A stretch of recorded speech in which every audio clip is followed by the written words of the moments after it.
Good morning, everyone. Thank you for joining us for our public hearing on law enforcement training. We are just waiting for a few more participants to join and we'll get started.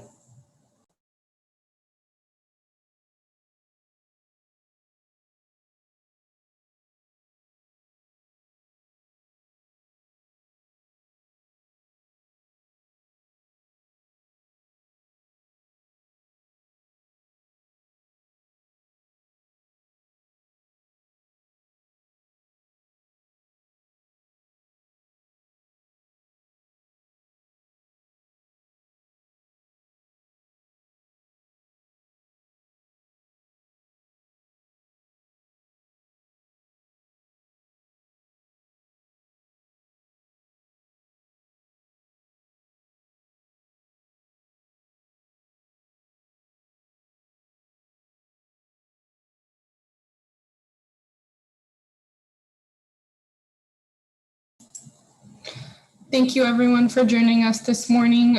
Commissioners, I'm going to turn on your ability to start your video and audio.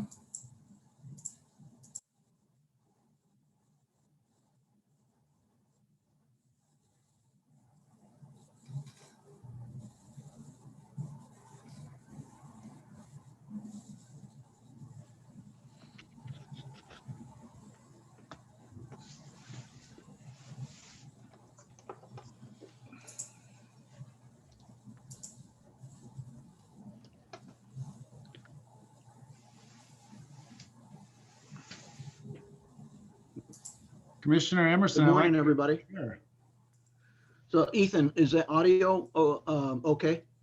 It is good. You sound very good, Mr. Chairman, and I believe that we have all the public commissioners who are expected to attend are on the call, and I see that Assemblymember Quirk is on the call as well. So whenever you want to begin, I think that we can. Well, we probably should reward everyone for their punctuality and start. Otherwise, you discourage folks from showing up on time. Such a pleasure to see all of you. This is the March 11, 2021 meeting of the Little Hoover Commission, and our topic is public hearing on law enforcement training. Good morning. My name is Pedro Nava, and I'm the chairman of the Little Hoover Commission. Thanks for joining us today. Let me introduce the other commissioners who are with us on Zoom. Vice Chair Shawn Varner, and Commissioners David Beyer, Bill Emerson, Kathy Schwamberger, and Jana Sidley. Good morning and great to see all of you again. We're also joined by Assembly Member Bill Quirk, who is one of our legislative members on the Little Hoover Commission. Pleasure to see you again, Assembly Member. Also with us today are the Commission staff, Executive Director Ethan Rarick, Deputy Executive Director Tamar Foster, Project Managers Crystal Beckham and Tristan Stein, and our analysts Ashley Hurley and Rachel Mattioli. Let's do some housekeeping before we turn to the subject at hand. The Commissioner's audio and video will be turned on throughout the duration of the hearing. Commissioners, you may mute yourself if you wish. Remember to unmute yourself if you want to make a comment or ask a question during the hearing. As is my practice, I scan the screen to see who is unmuted as a commissioner, because I take that as an indication that you want to speak. If not, you can also raise your hand and staff will let me know that you've expressed an interest in speaking. The video and audio of our hearing witnesses will be turned on when it is their time to speak. Members of the public will be muted during the hearing. As is our practice, we will have a public comment session at the end of the hearing. Those who wish to make a comment will be unmuted during the public comment session at the end of the hearing. If you want to make a public comment, please use the raise hand feature in Zoom by clicking on the hand icon to join our public comment queue. There may be some of you who have joined by phone. You may send an email to Little Hoover, and here comes the screen, at lhc.ca.gov, letting us know that you want to address the commission. You must provide the phone number from which you have joined so that we know who to unmute. I think it's coming up. Okay, it'll get there in just a second. Staff will be monitoring raised hands and emails requesting comment throughout the duration of the hearing. As is usual at commission hearings, public comment is limited to 3 minutes per speaker. We're recording today's hearing, and after we conclude, the staff will place a permanent link on the recording of our website and upload it to the YouTube channel and Facebook page. And now let's go to, maybe we ought to just quit trying to. I think, yes, I think, Mr. Chairman, I apologize. I think we'll just forget about the Don't worry about screen it. Let it go. instructions. Let's get to what we want to talk about today. This is our third commission hearing on law enforcement training. Today, we'll continue our focus on the Commission on Peace Officer Standards and Training, or POST, and the important role it plays in setting minimum training standards for police officers in California. Our study considers which training methods work and which don't, how communities are impacted by the training officers receive, and how training could be improved. Over the past few weeks, we have heard from numerous witnesses who have shared their perspectives on these crucial and often complex questions. Today, we will hear from experts across the country. That is one of the advantages of Zoom, by the way, is we are able to reach people, and they reach us from all over the country, who are working to improve law enforcement training through rigorous research, evaluation, and analysis. We will consider how lessons from their work could inform statewide training standards and approaches here in California. This hearing was organized by Tamar Foster, our Deputy Executive Director. And I'd like to ask Tamar to please introduce the first witness. Thank you, Chairman. Our first witness this morning is Professor Cynthia Lum. She is a professor at George Mason University and director of the Center for Evidence-Based Crime Policy. Her research focuses on evidence-based policing. Ms. Lum began her career as a patrol officer and detective with the Baltimore Police Department, and we're very fortunate to have her with us today. I should also add that Ms. Lum is a California native originally, which I think is really great. So thank you for joining us. Welcome.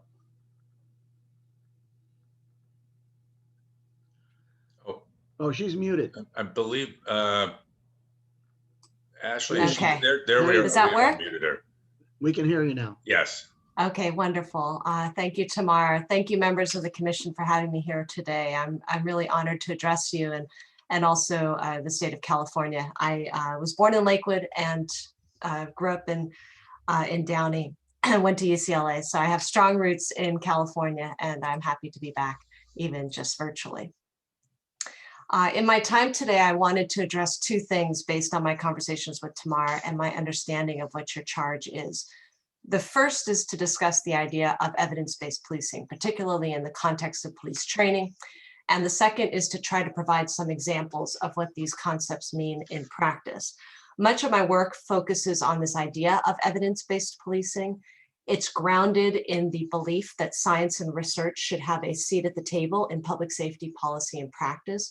And what I mean by this is that if the police are going to try and do something to address crime, improve police-community relationships, protect human rights, reduce use of force, improve officer wellness, retain and hire the right people, et cetera, we want the police to take actions that will actually lead to those outcomes.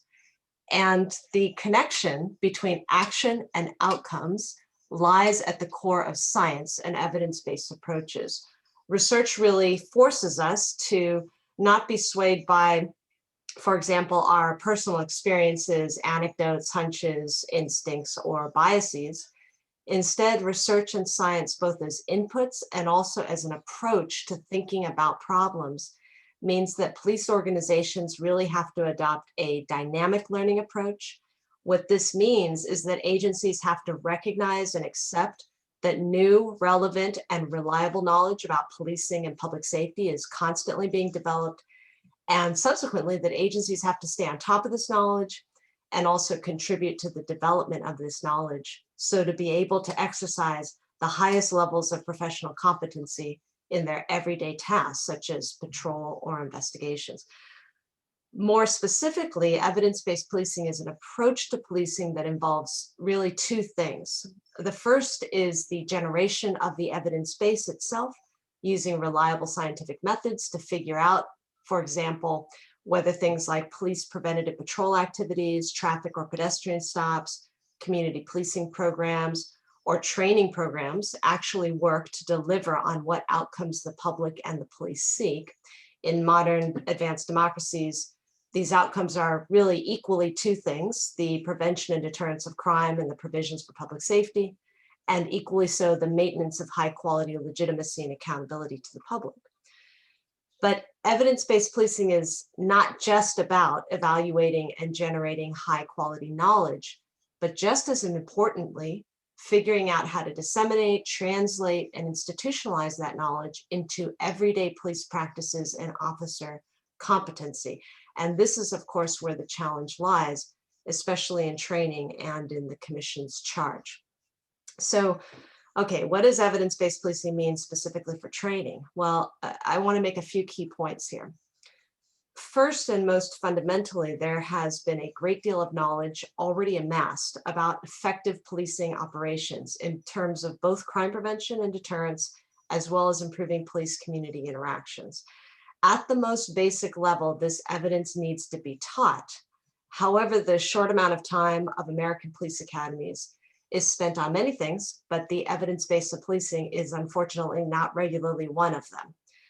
Much more time is spent on training related to things like reactive activities and arrest, standard operating procedures, physical fitness, technical skills like driving, weapons use, and reports, writing reports, etc.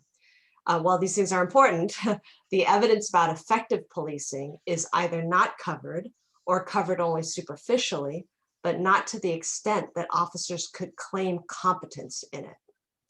The second point I want to make regarding evidence-based policing and training is this, that the link between training and actual officer behavior and outcomes on the street is extremely weak in American policing.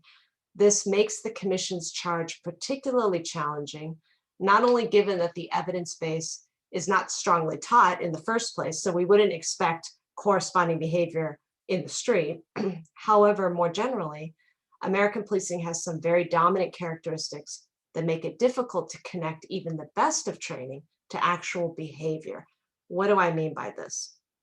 Currently, the approach to everyday boots on the ground tasks of policing, like patrol, investigations, responding to calls for service, interacting with people, are primarily determined by standard operating procedures of any given agency that officers are trained on, some of which is based in law and procedures, but much of the daily activities of officers are also based in things like believed best practices, traditions, what's been done previously. What also informs decision-making on the street is individual officer discretion and personal experiences, which are highly valued in policing and certainly more valued than other sources of knowledge like science or community-based knowledge. Further, other things like routinized behaviors, the experiences of others, the preferences of the chief or command staff that are currently in place, or other believed best practices that are often derived from internal consensus approaches, also drive decision-making. And so in total, the reactive, the highly discretionary and insulated approach that characterizes American policing results from and also contributes to this style of policing that isn't very amenable to evidence-based approaches. I'd like to add a few more complications. The transformation of any idea from training and education into actual behaviors on the street in policing relies on not just translating that knowledge, but institutionalizing it into the systems and practices of daily police work. What makes this challenging is that police organizations are made up of interdependent subsystems of training, deployment, supervision, management, leadership, incentives and rewards, accountability, and technology substructures. These systems are codependent, so much so that an adjustment in one area requires realigning other parts of the organization to successfully achieve any given training area. Let me give you just a tangible example of what I mean by this. Let's say you want patrol officer deployment to be aligned with the now fairly robust evidence about what we know about effective patrol. Without going into too much detail, this large body of evidence points to a patrol deployment strategy that is effective when it is proactive, place-based, problem-focused, and community-centric. Not only would officers need to be trained on these evidence-based approaches, but this training would need to then materialize as experiential practice in field training, which is that probationary period of training, which itself sometimes has cultural elements that can undo what officers are learning in academy training. Further, actual deployment tactics would have to reflect evidence-based approaches taught in training for officers to regularly practice those activities in their day-to-day patrol or investigative activities. However, if deployment tactics are not aligned with this knowledge, for example, if deployment overemphasizes reaction and arrest, generalized prevention approaches, or as opposed to more bespoke or problem-solving ones, or tactics that see communities as only witnesses, victims, or suspects, then you can easily undo even evidence-based experiential training that an officer might receive in the field or at the academy. Further, feedback mechanisms are needed between patrol officers, crime analysts, and community members in order to couch deployment in, for example, a preventative, problem-oriented, or citizen-centric method, which is more aligned with the research evidence. However, these feedback mechanisms between the police and community or police and analysts are often very weak, they are ad hoc, or just non-existent. We have incredible systems for citizens to report crimes to the police, but almost no infrastructure at all for citizens to provide systematic and regular feedback to the police about their activities. Even with all of this, accountability mechanisms and supervisory styles would have to be re-engineered for training to stick and be regularly implemented. For example, first-line supervisors and sergeants may have to take a much more transformational or coaching or mentoring role in patrol deployment to keep their squads up to date with the professional competency that is reflected in the evidence base. This would be a radical change to the more transactional and reactive supervisory styles of American supervision in policing. And this new supervisory approach would require its own training and testing. Officer assessments, rewards, and correction and disciplinary systems would also have to be realigned to these new approaches to support effective supervision. There would need to be greater use of information technologies to monitor and track officer activities to keep officers and their supervisors accountable to training concepts. Not to pile on even more challenges, but when knowledge is not as present, agencies have to then have a strong motivation, commitment, and partnership with researchers and the community to work hard to test out and evaluate approaches. For so long, police have been purchasing new technologies, buying new training modules, or going with particular ideas just because they are the flavors of the day, without knowing whether or not these things can actually lead to outcomes that we seek. And I'm happy to provide some examples of this. Dr. Lum? Yes. Dr. Lum, yeah, this is Pedro. I apologize. we had a problem there with unmuting, and I know that Commissioner Sidley was anxiously waving her hand and trying to unmute, but for some reason we couldn't do it. I'd like for her to be able to ask you a question, if that's okay with you. Sure. Please, Commissioner.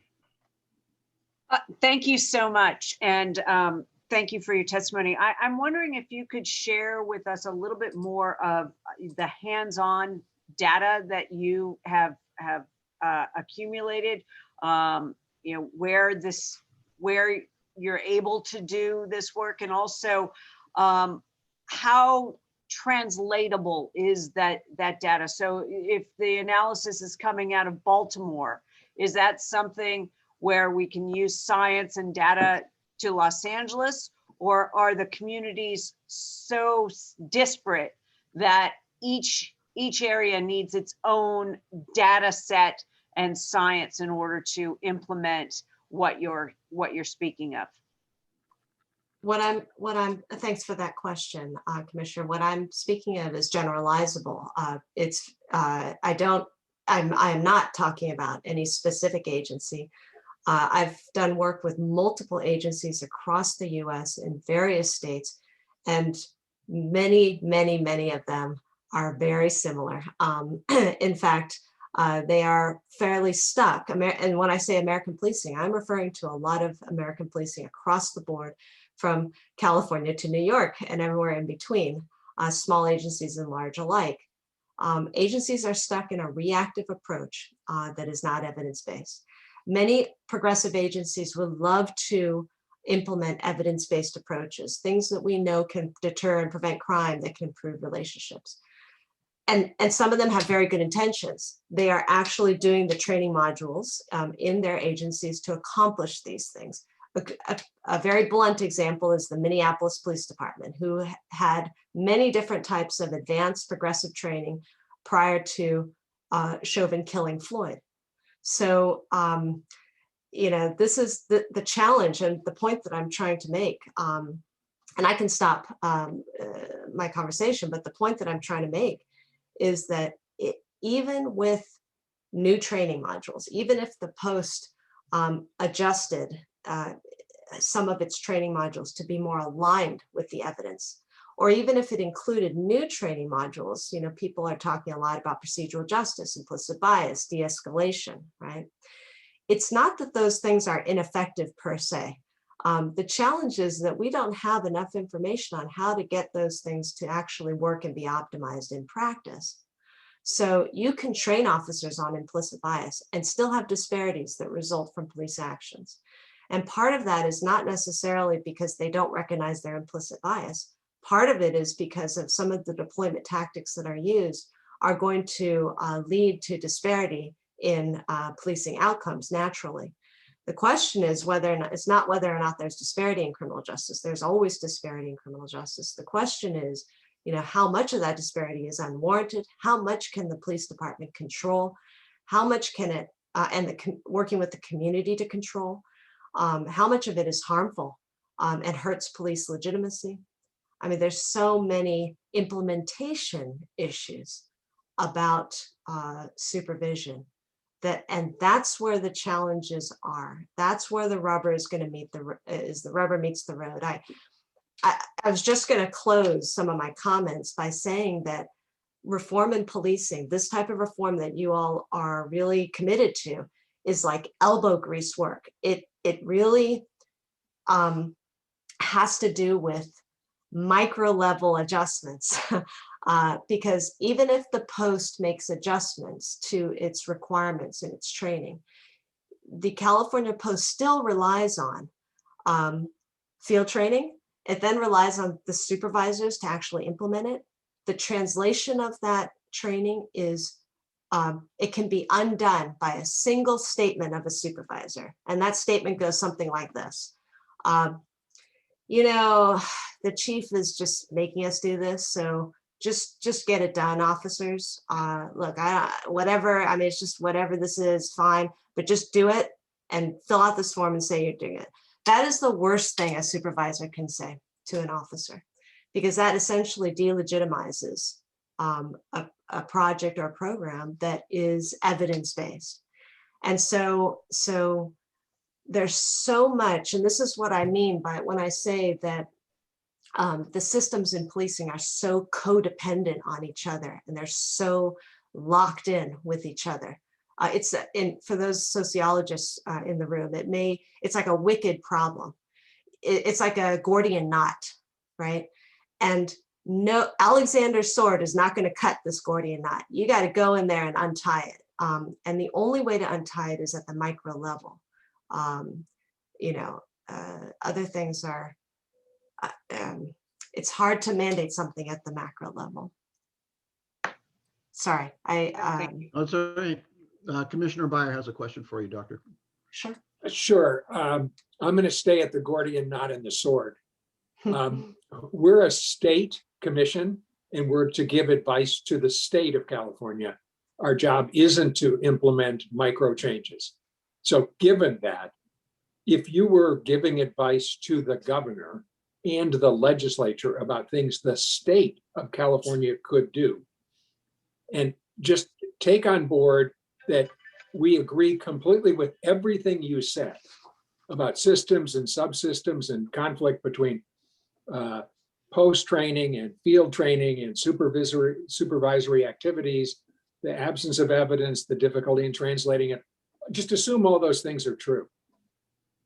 What have we learned from other states who've sought to incrementally improve police behavior through reforms in training, recognizing that it's not the totality, recognizing that it's municipal governments who have the responsibility of implementing things at the patrol level or at the investigatory level. In other words, I don't want to get so caught up in the details of how hard it is. I want to focus on how does the state nudge the process so that training improves, recognizing it is not a panacea to all the problems in policing. I mean, the lessons from other states is probably that it is difficult to accomplish this precisely because what you're saying, Commissioner. But if I had to give some broad statements about this, I would say a few things. First, the post requirements have to be analyzed and whether or not to see whether or not they're aligned with the evidence. That evidence is large, and there are 2 National Academies of Sciences reports in 2004 and 2018. I was part of the one in 2018, in which we review this large amount of evidence that can inform this analysis of the post requirements. The second thing that I would encourage the state to do, I have a number of things. The second thing the state can do is to carefully examine how this stuff is being taught. So you can teach, let me give you a great example that's actually in the post that I write about in the book that Chris Coper and I wrote about. You can teach about broken windows, for example, but the interpretation of broken windows can lead to very bad things or positive things, depending on how you interpret it and how an instructor might teach it in any given academy across the state. So figuring out and evaluating and understanding the fidelity of the training to the post requirements, I think would be an important and key ingredient. The third thing I would suggest is to align, if the post and if the state of California has an ability to create requirements in field training, which is that probationary period, that they might consider also doing the same thing that I'm suggesting with the post requirements for basic training in their field training and in their in-service training as well, just to ensure that those different levels of training not only are aligned with the evidence, but that also include an educational scaffolding of the evidence. Different levels of police need different levels of education, just like all of us. And at the same time, different levels of the police have different problems and lack of receptivity towards certain education. Once they, and I speak of this as a former officer, once you start getting entrenched in the culture, you might become less receptive to some of that. So figuring out how to scaffold that education to officers across that in service. And I leave this up to those who are experts in the educational field to make comments about this, but that's also key. Let me also add a fourth suggestion. That fourth suggestion would be supervisory training. This is an area, as you can see, some of the issues that I talk about, where the rubber meets the road are at that supervisory level. Supervisors right now in American policing are very transactional and very reactive. It's a quality of American policing that's been around for a very long time. In order for them to be mentors, coaches, in order for them to know the evidence and then work with an officer to get them used to engaging with the community member about a problem-solving project, right? They need training on that. And I think it would be great for the state to invest in that level of training. And that meets some of that scaffolding that I was talking about with regards to this. And I know this sounds a little bit more soft, but I think we need to start making explicit statements about how the translation of certain ideas are talked about by police leaders and by command staff and by supervisors. We have to stop assuming, I think, that training is happening as the best case scenario. Because of the high level of competency that officers need to, and I'm talking about a competency that's like in the medical field, that level of competency is what I think we need to try to get at with the policing field.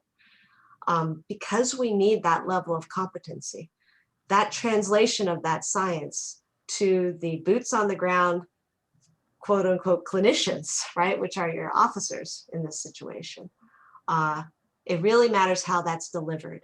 And what I would suggest in that area, kind of a tangible suggestion for that soft argument is some structured guidance that goes along with the post requirements that hits at how the post requirements or how academy training is going to be translated in individual academies and then in field training, etc. Police need that type of guidance as well. I'm not sure if that fully answered your question. I still strongly feel that despite the difficulty in talking about the micro level, for decades we've been kind of ignoring that micro level, and there's so many things that undo the good work that the state might have in its mind about how to implement policing. And unfortunately, policing is so much at the micro level. It is person-based, it is individual-based, and that means this link between state requirements all the way down to what Officer Lum is doing tomorrow at 5 o'clock in the afternoon has to be strengthened. Right now, that link, even the link between Officer Lum and her own academy in the police department is very weak, or the link between her and her sergeant is very weak. So that's how you affect change. And I would be hard pressed to give you an example of a state that has been able to successfully think about this and achieve this, because of course the states are all under different type of constraints that they don't have the luxury of, I have the luxury of armchairing about, but the states don't. So I understand those constraints and the difficulty of those. Thank you. We got the Assemblymember Quirk, I think, has a question. Sure. Yes, so you probably know Rosa Brooks from Georgetown Law. I don't, Oh. but I should get to know her. So she spent 4 years as an auxiliary police officer. Well, you've probably gone through this training too. She spent 4 years as an auxiliary police officer and went through the academy for DC. In that, she said an awful lot of time was spent with officers being trained to react to save their lives. And they would get one film after another of a officer doing a traffic stop and being shot down. And a lot of training going to, reacting into the right situation. Matter of fact, I've been offered that training by one of our local cities. And it's, when do you pull your gun? When do you not pull your gun? And pulling your gun is, something they absolutely train you for to save your life. That sort of scared straight training, I don't know if it goes on in California or the rest of the country, but I suspect it does. What do you know about that, and what is the impact? Well, I mean, I can speak to my own training in Baltimore City. It's been 25 years, so let me just say that it could be outdated now. When I was a police officer in Baltimore City, but I think she's absolutely correct. The muscle memory, if you ask any officer right now, they have very good muscle memory on how to pull their weapon. I mean, I still retain this to this day, even though I've been out of the profession for a very long time. But the muscle memory to pull your weapon to protect yourself and others is there. What's not there, and what's perhaps 1,000,000 times more important, is muscle memory on what to do in between calls for service to prevent the next call for service from coming up, right? What to do to problem solve around a recurring problem in the community that keeps coming up over and over, and that you're going to, get the same call again and again and again, right? How do you problem solve so that you can create a long-term solution around that? The notion of problem solving is not part of the muscle memory of officers.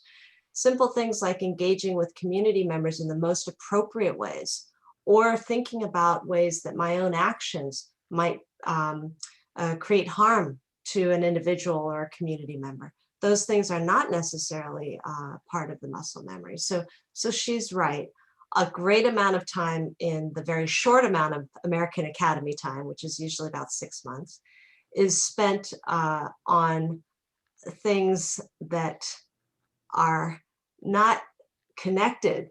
They are in some ways, but they're not entirely connected to the effective operations of modern democratic policing. So I think this is a fundamental challenge. And only recently have we really started thinking about this.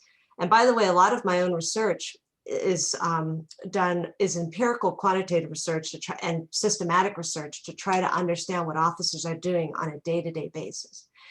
And from what we can tell, most of what they're doing is reflective of this very reactive approach. And I always, when I talk to police officers, I'm always trying to encourage them to think about their profession as an intellectual one, not as a widgets profession. But currently, I think it's treated in some ways as a widgets profession.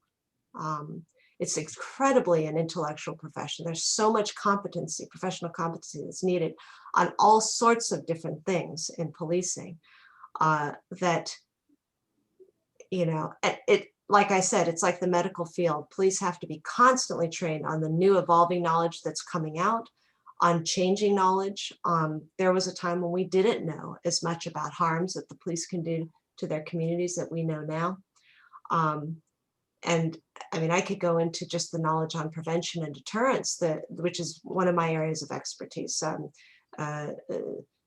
The little things that officers are doing when they're not responding to calls for service make an incredible difference to prevention. They can prevent crime. The old belief that cops can't prevent crime is false. And they can also improve their legitimacy with the community too. Yeah, so let me say Richmond City here in the Bay Area had a chief who believed in this and instilled it in his troops, and it made a tremendous difference. And that's rare. As a matter of fact, what the police chief will tell the city council members is, oh, we have community policing. And you go out on a ride along and you see that all they're doing is waiting for calls for service, which are typically family incidents. So and they'll just drive aimlessly until they get one. That's my experience, except for the so-called gang task force, which you would think would be out working with neighborhoods and talking to potential gang members. No, all they do is pick up people off the street they think are gang members and they think are committing crimes. And the other thing I'll say is this is not a state problem, unfortunately. We have, I don't know, a couple thousand local police agencies, counting special districts like AC Transit and BART and these other agencies. And that really depends on the local city council members, board members, getting training so that they can work with their chief and work with their officers. I think it may be more important. I mean, these things are known.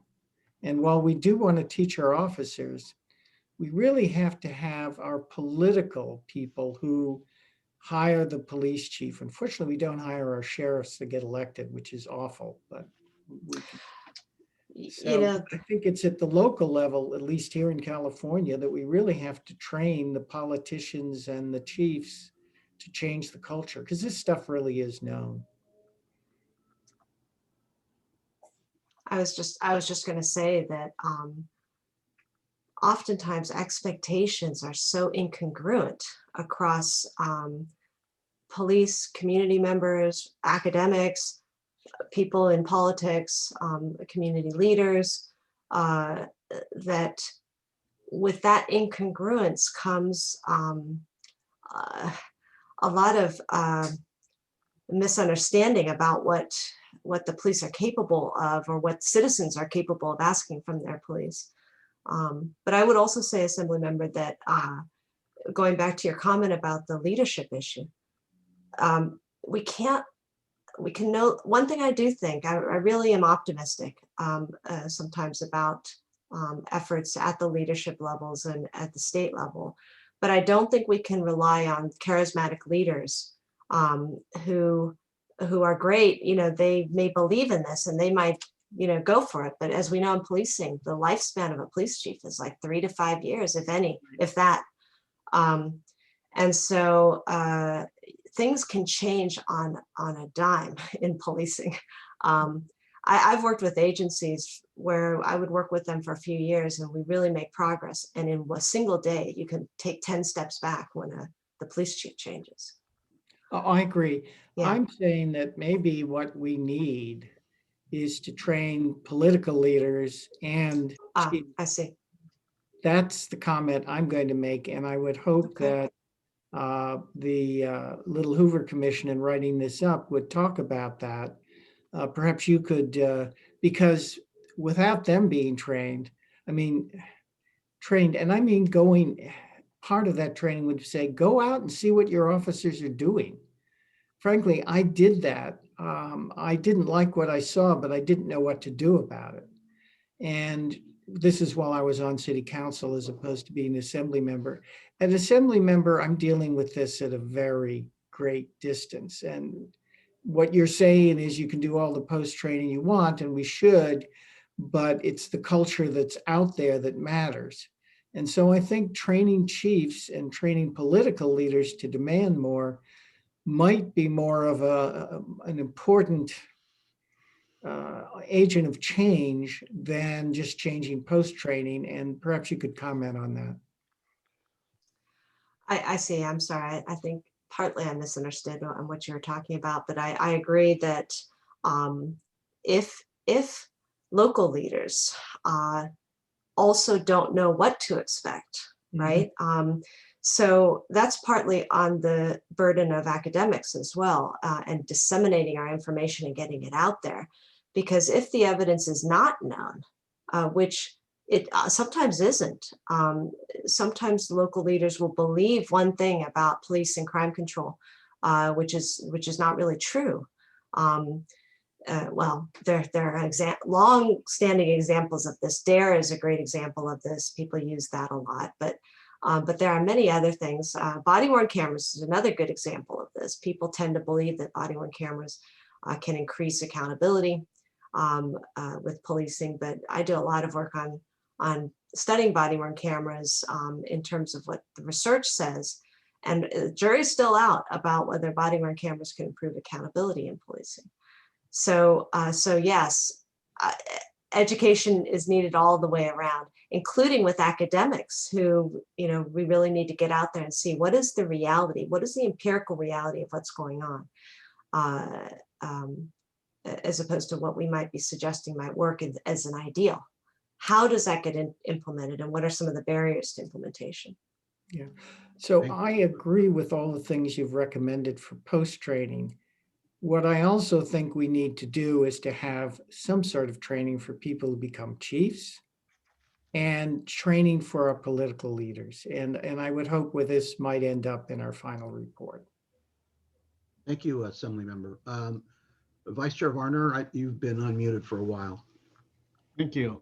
I think your evidence-based policing training is very compelling. I've actually been through the training, and in that training, we were taught that we were putting our lives on the line every day, as you know, which is sort of the antithesis to this thought process of having a more meaningful relationship between police and the people that they serve.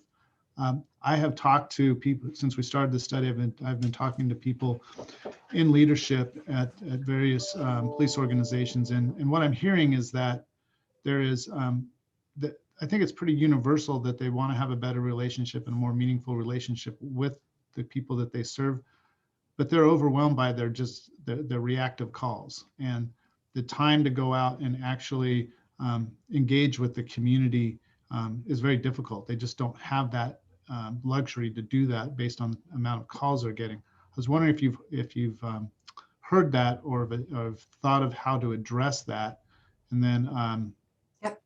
Yeah. I've heard that very often from officers all the way up to chiefs and beyond, that we're going call to call to call, don't have time to do proactivity or problem solving, et cetera. There's actually empirical research, some of which I've been directly a part of, where we actually look at how much time is spent, how much committed time is spent on responding to calls for service, administrative issues, including all the breaks and everything that officers need to do during their day. And there's actually large chunks of time that are uncommitted to anything. And this is an empirical piece of information that we now know about. There is substantial, so that my first point is that there is a substantial amount of uncommitted time, even when we count for all the things that officers are doing that they have to do when they're not answering calls for service.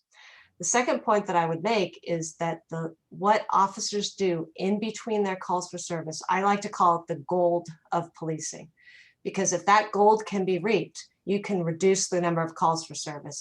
They're not two separate things. The things that an officer is doing on an 8 or a 10-hour shift are intricately connected to each other. The response to calls for service, the things that they're doing in between their calls for service, and their administrative activities. And so my response when I hear this comment many times is empirically, no, there's a lot of time. And secondly, and especially in the average agency, officers may only receive maybe 2 to 3 calls across an 8-hour shift.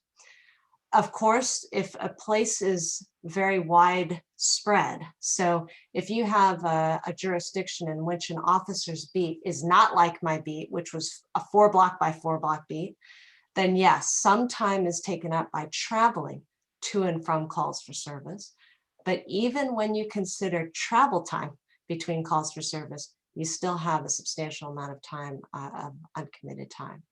Now, granted, there's thresholds, Commissioner, where if your numbers in your agency dip so low that you cannot adequately deal with public safety in your community, that's a whole other issue. Yeah. And there were some situations during the recession in 2008 where you started seeing that in some of the East Coast cities that had to consolidate, for example, or that had to rethink, how they were going to do policing, or people leave the police department. They can't recruit people to join the police department. So there are really low thresholds in which, yes, that can potentially occur. But I would say on average, I've never been with an agency or studied an agency in which there wasn't substantial uncommitted time. Well, I think that's an important point to address in our study. I can send you a paper on it if you'd like. Yeah, I think that's extremely important because that is one area that I'm hearing. And then I imagine the unions are involved a little bit in these discussions. But I do think that this muscle memory and going out and being part of the community as opposed to be reactive to dangerous situations could also be. We could also put that in a bucket of police safety. That if they're more familiar there with the community, the safer it will be for them to go out on the beat. Absolutely. But let me also say that while some of the things that officers are doing, proactive things that officers are doing might be involving community engagement, there are other things that officers do that may not necessarily be what I would describe as community engagement, but they are ways to enhance visibility, to enhance their deterrent effects so that they can avoid arrest in the first place by preventing crime in the first place. And these things don't necessarily have to involve a constant interaction with the community member per se, But there are ways for officers to problem solve, and with other groups and with other government groups as well, to try to resolve problems to prevent future crimes occurring. So oftentimes, I think there's a discussion about community policing. It's very vague to me sometimes. And so what I mean by the evidence base, and what I mean by community centric, a lot of the evidence base is some of the studies about community policing are fairly weak. They don't necessarily show that certain types of interventions can then actually lead to crime prevention effects or improvements in reducing people's fear or improving their perceptions of the police, right?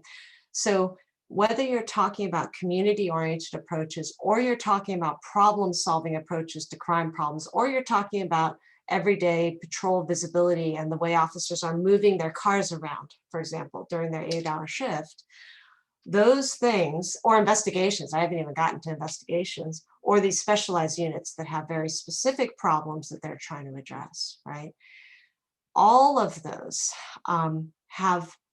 there are ways to think about that in more intellectual and systematic and evidence-based approaches in order to do those activities better, right? And so I would encourage the commission to also think about, to not fall too much into the notion that evidence-based policing is equal to community-based policing, for example, or that, because it can encompass community approaches that are effective, but it can also encompass non-community approaches that are also effective.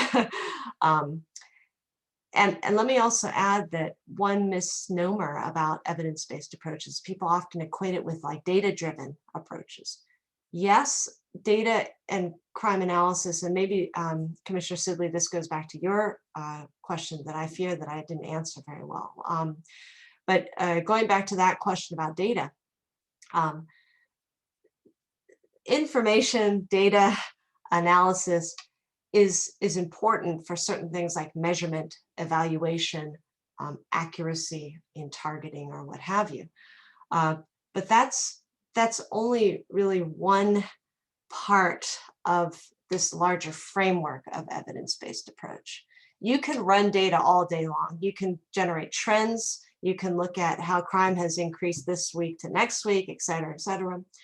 But if you don't then take that information either as an accountability mechanism or as a performance measure or as a metric for evaluation, and then use it to actually then create an implementation on the ground level that then leads to some action, you can run data all day long and it's not going to achieve ultimately what you're trying to achieve. Thank you. Dr. Lum, we've got, I just want to make a comment and then I have a question and then we're going to have to move along because we've got some four other folks that we want to talk to. But sure. I see a thread, and when we have done reports on COVID recovery and the aspect of it working from home, and when we did reports on application of technology in government service, what was consistent was the role of the supervisor with respect to providing leadership, setting a tone, embracing change, and being a champion for doing things the right way, so that what you have pointed out is a significant part of, if we want to reform policing and training, it is those critical supervisors who, as you mentioned, can completely undermine all the work that has gone forward to improve the situation. And in the same way that Commissioner Maguire asked you if you were to advise the governor what to do, I noticed that you refer to American policing, which suggests to me that there's other kind of policing that you may have observed that you think does a better job of addressing some of the issues that we're confronting. Is that in fact the case? No, I'm sorry. I just wanted to say American policing because sometimes I do work in other countries, Right. but you'd be surprised how similar policing is across the UK, Australia, and other places. So currently, I'm doing some work in Latin America and the Caribbean, and they're facing the same challenges. Other challenges too that are different shades of gray that Americans face, but nonetheless, this is kind of I think many people around the world are stuck in the same place. I agree with you about supervisors. They are some of the most powerful levers in policing. In many ways, if we don't focus with them and provide them with the specialized training that they're going to need, a lot of that link that I speak of between the post and the officer. I don't want to say that the supervisors are purposely getting it undone, but the way that the system works is such that it certainly doesn't encourage the coaching and mentor supervisor that you are speaking of. Yeah, no, if the folks that if you're a new police officer and the people that you look to are the veterans, and the veterans have a particular way in which they articulate their perception of policing, then that, for lack of a better term, that virus will be carried on with that new officer. It just seems to be a fact of life. That's what's going to happen if the people you look up to reflect the sort of their own experience and don't embrace the sort of training that we need and the lessons that we want to impart to new officers. Then that tradition, so to speak, gets carried on with the new folks. Let me add a even greater difficulty to the situation. It's not just those first line supervisors. One thing that characterizes policing is this incongruence between the ranks. So the conflict that's happening across the ranks. So even if you have progressive first line supervisors, by the way, I've met many who really want to try to do this type of work. They might be looked down upon, discouraged, not promoted, whatever, right? Whatever negative thing can come their way by their supervisor, which are lieutenants. Even if you have a progressive lieutenant, the captain might say, well, what are you trying to do? This sounds like weird. Like, what is this, right? And that can undo it. Sure. The fact that there's passive supervision also, which is a structural problem in American policing, helps to make all of this happen, right? It facilitates this in some ways. So yeah, this is challenging. I hear that you're going to be talking to Professor Ed Maguire soon, who's one of the nation's top policing scholars. And he does work in this area. He knows a lot about supervision. And I'm sorry, I have to get off the Zoom in a couple minutes, but he and Professor James can also speak to these issues, I'm sure. They're fantastic. Well, with that endorsement, let's express our gratitude to you for your generosity, for spending time with us today.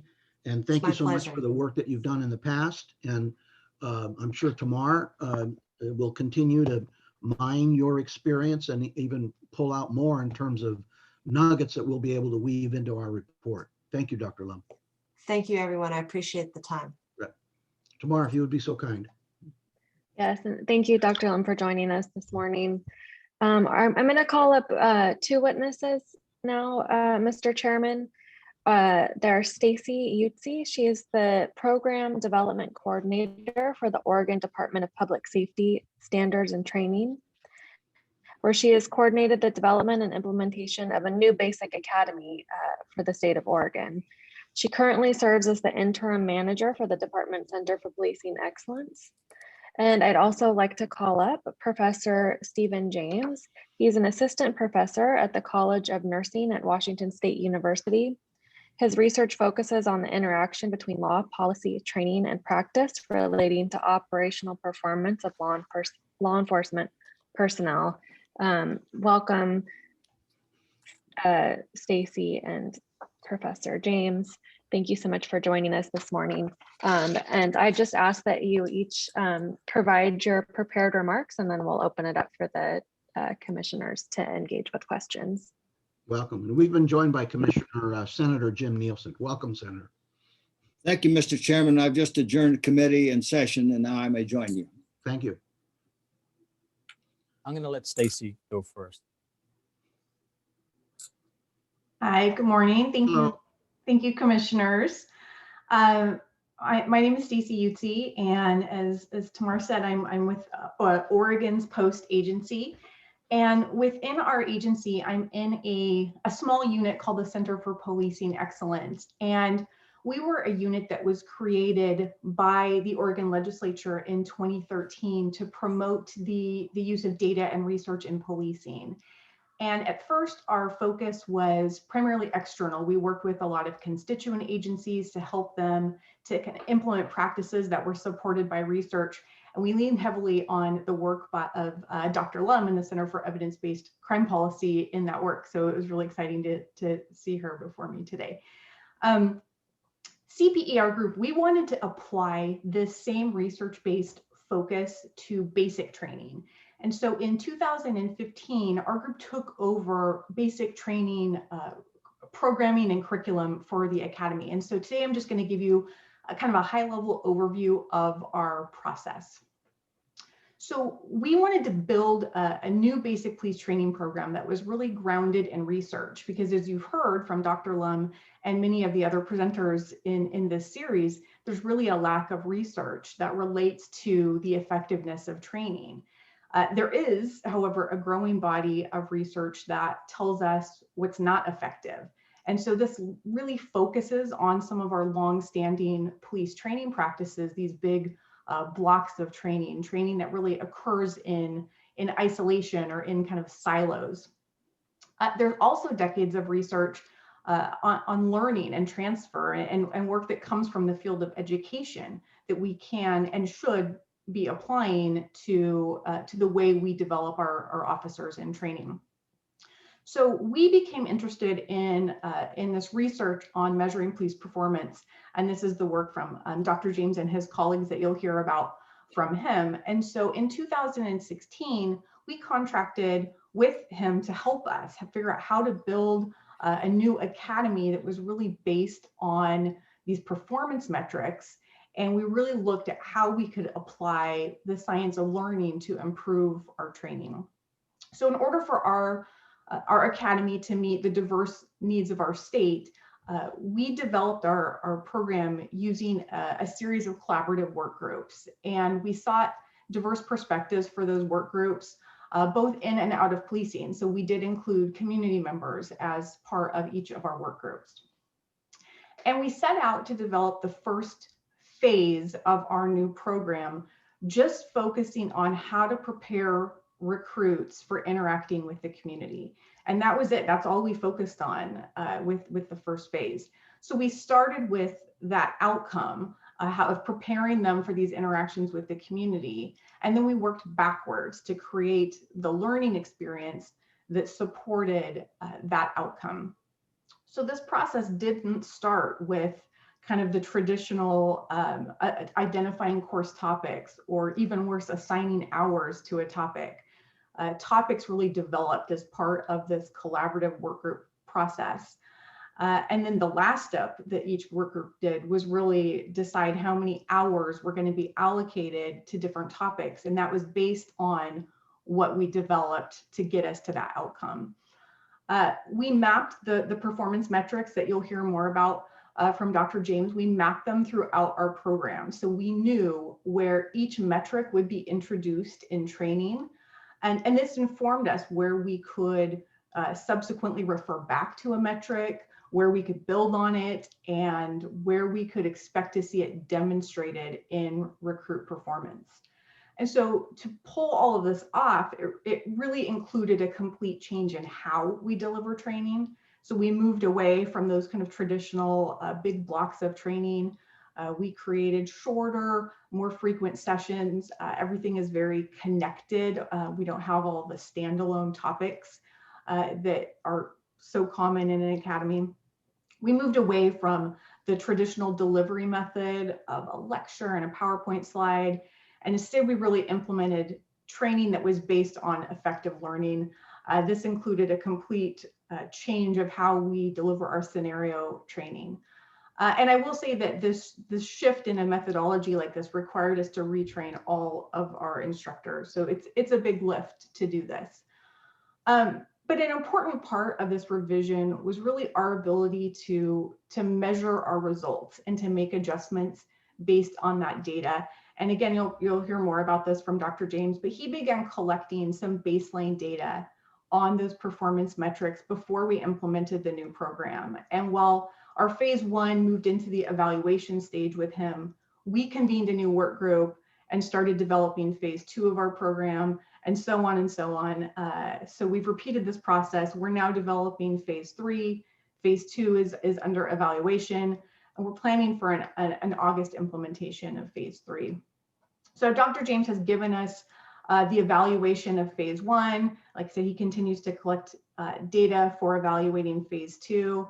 And I'll conclude with this. Our new model has really greatly focused, improved our ability to focus on measurable officer behaviors. And this focus is now grounded in these research-based performance metrics, right? Rather than that tradition, opinion that you heard about from Dr. Lum, or even the traditional job task analysis, right? We still don't know if these behaviors are transferring from the training environment to the field. So that would be kind of an ideal future step. Future steps for us also include working on the field training process. That will be kind of where we go to here. But I'm going to stop talking and let Dr. James explain his work, and then I'd be happy to answer any questions. Wonderful, thank you. So good morning, commissioners. Thank you for having Staci. It's an honor, especially to follow Dr. Lum. Having her call me out is like a contestant on American Idol being called out by Lionel Richie. So that was great. I wanted to kind of touch on two things this morning, and one is to wrap up the evaluation that Staci was talking about. But the other thing is to kind of address some of the topics that I've heard from the previous meetings and how they apply to our work. I've been going to the Oregon Statewide Academy, and Oregon is a little different from California, and it has one academy for every agency in the state. It doesn't matter if you're Portland Bureau or Clackamas County, large urban or small rural agencies. They all go to one academy, and that creates its own difficulty trying to create a product that addresses the needs of law enforcement across such a diverse state. But I go there every month for 3.5 years now, and I bring with me what would be traditionally considered a use of force simulator, but I don't use it in that capacity. For me, it's a social interaction simulator. We put every recruit that graduates from the academy through a series of scenarios that have been custom made with professional actors. We spent close to $500,000 filming and editing and putting these scenarios into our simulator to really understand, do the concepts, the behaviors that we have been teaching throughout the 16-week academy, do they translate? And I go there in the penultimate, or more recently in the last week of their academy training. And the idea is, they're not getting it in the last few days of their training. They're certainly not going to get it once they hit the street. We want to understand that does what is happening in the classroom, in the defensive tactics rooms, in role playing, in all aspects of training that Staci and her team have been developing, do they translate into measurable behaviors just before they leave the academy setting? From these data, we've seen significant improvement in areas associated with community engagement, communication, emotional intelligence, de-escalation. And the analysis has gotten to the point now where we can even see, and I believe Dr. Lum addressed this earlier, when instructors are teaching off book, we can see the behaviors cohorts of students slightly shift. And I see my role more as a quality control manager with CPE and the Oregon Department of Public Standards, Safety and Training, more than a researcher. One is the product doing what we think it's doing, and two is the quality being maintained cohort after cohort. I video with high definition cameras the activity of these recruits in their last week of the academy, and I've got a small army of grad students that painfully sit there and code their behaviors against our metrics, so we can see, yes, we're hitting metrics 1 through 30, but we're not hitting 31 to 42. So why and where is that breakdown in communication? But as Staci alluded to, and I'm going to shift gears slightly here, there's more to do, and the biggest step for us next is, does this apply to how these officers are being prepared and then interact for their work in the real world and on the street? And as we've heard today, we've heard it in the previous meetings, there's a not very well kept dirty little secret that law enforcement training in many critical areas of policing has very little evidence to show that it changes behavior on the street. When training is touted as research or evidence-based, it often refers to showing pre or post change in knowledge or attitudes, or in some cases, decision-making behavior, but this is just in the training environment. Or still, there's some training validations that only ask the officer's opinion. Did they like the training or not? Did they get something from the training? And that's just not good enough. Not good enough to keep our officers safe. It's not good enough for our communities or to justify the taxpayers' investment in law enforcement training. True validation of training interventions must be conducted. How does this training change behavior in the field? So to take a step back, in 2009, I joined my mentor, Dr. Brian Vila, in creating the lab that I've been running since 2015. And this lab's fundamental mission is to understand what level of performance is possible given the stresses that law enforcement are under. What I mean by that is physiological arousal, fatigue. But to measure these stressors and the impact on performance, that our research group had to develop these robust metrics for evaluating performance. And these metrics are of desired behaviors. They form the basis of our group's research on social interaction and bias training. And it's our work on the impact of the causes of law enforcement stressors that degrade performance and has informed the development and analysis of our fatigue and stress training. And I'm going to talk about why that's important in a minute. What I hope to do is lay out the critical areas of police reform that I believe are essential to keeping officers and communities safe while maximizing taxpayers' return on investment. These insights are gleaned from more than a decade of research on training development in officer safety and performance. And I would like to caveat that some of the following comments are, I acknowledge that they are not bound by the financial or logistical constraints currently facing law enforcement. But I believe the Little Hoover Commission is, we should be looking aspirational as well as practical. So my first area is behavior change. We have to measure behavior change in the field. And this is the most critical element of training evaluation. What an officer knows or feels is irrelevant if it does not direct their decisions and actions. For example, implicit bias training is critical. If an officer leaves a training with an understanding of the concept, but not an awareness of how these concepts direct their behavior, the training opportunity is lost. My research group is currently conducting this type of rigorous training evaluation in a number of critical topics. We're currently engaged in an evaluation of 2 modalities of implicit bias training with Sacramento PD. This evaluation is funded by the US DOJ's National Institute of Justice. Our evaluation is comparing the efficacy of traditional classroom-based bias training with an interactive simulation-based bias training. We've followed more than 300 officers' body camera footage for over 12 months prior to the training. We've been coding these behaviors using some of the same metrics that we do with the Oregon project. We've coded thousands of hours of body camera.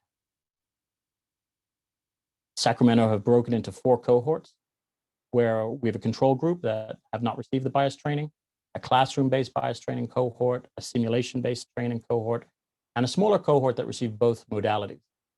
And then post-training, which is the phase we're in right now, we're currently collecting body camera footage again for 12 months, and it will be, when it is completed, thousands of hours of body camera footage coded. Our coders are blinded to which cohort officers are in. It's a double-blind design. And we're asking a few critical questions. One, did the training change behavior in the field? Comparing an officer's behavior prior to the intervention to their behavior post.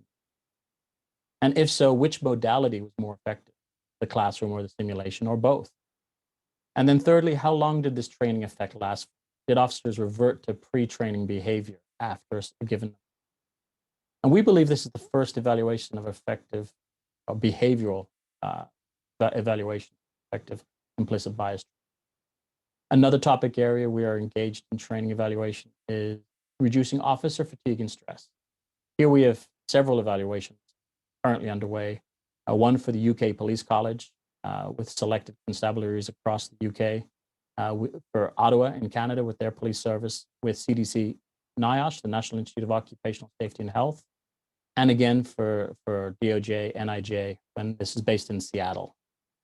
For these Seattle-based officers, we've been monitoring their sleep and stress using behavioral measures, using wrist actigraphy that monitors their sleep at a fine level, and then through self-reported stress and other work life, personal life related questionnaires. We then delivered an 8-week intervention, and we're currently in the post-intervention behavioral monitoring now. Did the training change the behavior, and did they get more sleep? Without knowing if our training is changing behavior, we're not maximizing the investment of our experts. And to understand this, we need more robust data. It's critical to understand the efficacy of training intervention. With our bias training evaluation, the coding of body camera footage has been conducted manually by trained staff with appropriate CGIS training and background investigation. Of course, Sacramento have given us access directly to their evidence.com website. The process is time-consuming and costly.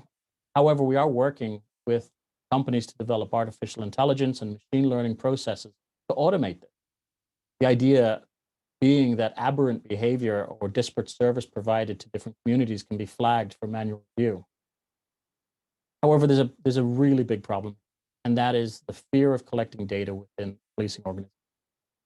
And analyzing behavior there's a fear that it will increase liability and litigation against the officers. And one example is the use of force in decision-making simulators, the type I use in my research. They have a save function. It can record officer behavior, reaction time, shot placement, etc. And in 12 years of working with law enforcement agencies, I've yet to work with one that have turned this function. There's a fear that behaviors recorded in a training environment will be used against officers in the event of adverse field events, officer-involved shootings, for example. But is training not the place that we allow our officers to make errors so we can correct them? If we do not record the poor performance, how do we correct it?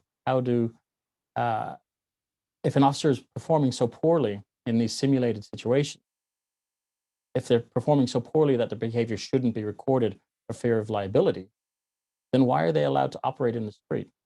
Why are they allowed into the field if they can't operate to a level that an agency is comfortable with saving? In a similar vein, we routinely do not record or save firearms proficiency, marksmanship on the range. Agencies often have qualification standards. This is often a percentage score on a paper target, a center 10 ring moving out to an outer 1 ring. For example, an officer must score 70% or better to qualify with a weapon system.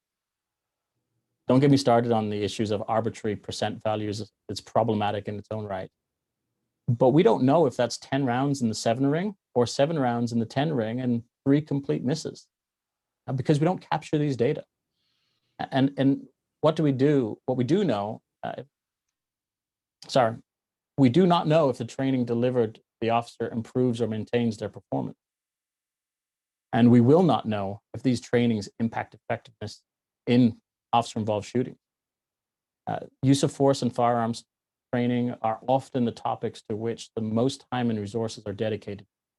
And we're not collecting robust performance data from training, and therefore can never assess the training effectiveness in the field. Next topic is learning models, modalities, and timing of training. And some of your speakers in earlier sessions talked about when we should deliver training. I know Manny talked about potentially the basic academy was not the right place for some areas. And we need to really be critical to maximize the return on investment for our taxpayers. In many agencies across the nation, resources are limited. There's very few that have everything they need. For many counties and municipalities, the law enforcement function is the single biggest budget item. And when considering investment in training, we need to also we also need to figure out if it's cost effective. All too often, state legislatures and commissions mandate training, either during a basic academy or in-service training. And these mandates come on the heels of local or national tragedies, but usually with good intent, trying to serve our community better. But as humans, we don't learn in 4 or 8 or 40-hour blocks. Not all officers require the same dosage of training to master or internalize knowledge or behavior. We need to move to a mastery model. And this is tied to more robust data collection. Why mandate 8 hours of domestic violence interviewing skills for an officer that interviews domestic violence victims daily and has complete mastery over the skill, then requiring the same 8-hour training for a traffic officer who potentially hasn't interviewed a DV victim in years? When we focus on behavior outcome of training and real-world mastery of skills, we can target our investment in training where the skill gaps are served. When we mandate training, and especially those that have mandated a lot of durations, like 8 hours of this or 4 hours of that, we run the risk of officers simply turning up, being physically but not cognitively present during these training, and no learning, no behaviors change. Dr. James? Yep. Yeah, this is Pedro now. Well, let me just interrupt you for a second. Couple of things. Has anybody ever discussed the possibility of creating, on the issue of liability, that those tapes or those results that are part of training would be, for lack of a better term, considered privileged? Mm-hmm. In other words, not subject to discovery, so that eliminates the incentive to not turn on the camera, so you can't really use it for training purposes and to correct behavior. Mm-hmm. And given your work, have you seen jurisdictions or places or cities that are doing it better than others as it relates to changing behavior? So I guess there's 2 questions there. Yeah, the answer to the first question is a simple no. And I work predominantly in Washington, Oregon, and California, probably 3 states with the most liberal public disclosure laws. The only thing that really allows me to do the research I do is legislation such as the Crime Control Act of 1965. So basically that when the Department of Justice funds research into the criminal justice system, the data that is collected is protected, even protected from subpoena from the federal government. So when I collect data, for example, the data we're collecting in Sacramento PD, no one can look at those data. I personally will be liable to 10 years in federal prison, $100,000 fine if I break that confidentiality. So that is a way that we're able to conduct this research on training effectiveness. The problem then is agencies can't do that without that level of protection to move that forward. So that's a great question. If I had one recommendation for this committee back to a state legislature, is to protect training data where possible. And what I mean by that is, I'm not a lawyer. I'm a researcher, so I don't know how difficult that would be, but I would certainly welcome any efforts to create an environment where it is safe to create a training space where these mistakes are recorded but then corrected. Right. So, and it just baffled me. I came from the military. I'm a retired British Army officer, and when I first started working in the criminal justice field, I was just blown away that I'm like, well, how do you fix the behavioral issues in your officers? Because I know that was one of my issues with soldiers, my Rangers, is that, you know, we need to make sure that we are operating. And I can't remember which one of your previous speakers said this. Law enforcement is not an 80% or a 30%. It's a 100% job. One of the other areas that my group works in is with elite athletes. You know, every Olympic athlete or Olympic team that we've worked with came back with a gold. Every NFL team we've worked with have won their flyaway games to overseas. And the reason being is because we look at the impact, and I'm going to move into this topic in a minute, of stressors and performance to maximize performance. And if we're doing it with our athletes, why are we not doing it with people who make life and death decisions for themselves, for our communities, for their colleagues, and at our behest? Law enforcement are doing that function for us. Can you remind me of your second question? Yeah, have you seen other jurisdictions or cities or departments who are doing a better job at what it is you're trying to get them to do? Yeah, I'm currently working with Seattle PD. And again, Washington State has very liberal public disclosure laws. We're working on a way to de-identify data to make it safe for us to explore. We conducted a project for them where we analyzed thousands of police reports looking at whether or not they have an EIS system, an early intervention system, and it's a piece of software that flags thresholds of behaviors for officers to say, okay, well, an officer's had 3 uses of force in 6 months. Is there something going on here? And that was a function of their consent decree. So we went through the reported behaviors of officers to understand, you know, is it flagging the correct officers? And it was kind of a win-lose for Seattle in as much as that all the EIS system was doing was flagging their most proactive officers. But at the same time, we found that behavior was disparate, that members of their homeless or transient population and those with addiction issues were being treated differently. And that is focused Seattle on saying, well, how do we routinely collect these data in the field and quickly and timely analyze it? So our supervisors, and again, moving back into what Dr. Lum was talking about, having this proactive supervision model that when an officer is doing everything we would like them to do, it's business as usual. But as soon as aberrant behavior starts to appear, we're notified of it and we into a much more proactive supervision style. But they're the only ones I'm aware of that have gotten there or starting it. We're just in the early phases of that. Thank you. Okay. So just to sort of go back to my prepared testimony, that with years of delivering and observing law enforcement training, it's sadly common to witness officers spending hours interacting with their phone. They're there to do an 8-hour training, but all they're doing is satisfying the training mandate. And again, I've come to the point where I asked officers to leave the room because they are now detrimental to the learning of others. Another conversation often had when discussing law enforcement training is the number of hours allotted to basic topics within the academy. You know, there appears to be a lopsided favoring towards use of force, firearms, officer safety, and tactics, etc., and seen as pulling away from community policing, de-escalation, communication, and emotional intelligence. But there are 2 critical elements to consider here. One is that not all learning domains are mastered at the same rate. Physical skill-based learning domains take significantly longer to master than those that are based in cognitive. A simple analogy would be look at trying to learn, not master, just learn how to play chess versus golf, right? The physical elements of the swing. I'm not a golfer. I believe it's a good walk spoiled. I think Mark Twain said that. But we can't just look at ours and say, oh, well, we're favoring one domain over another. We're favoring officer safety over community engagement. We really have to consider how the human learns. And that is what should be directing training hours. And again, this is answered by collecting robust training.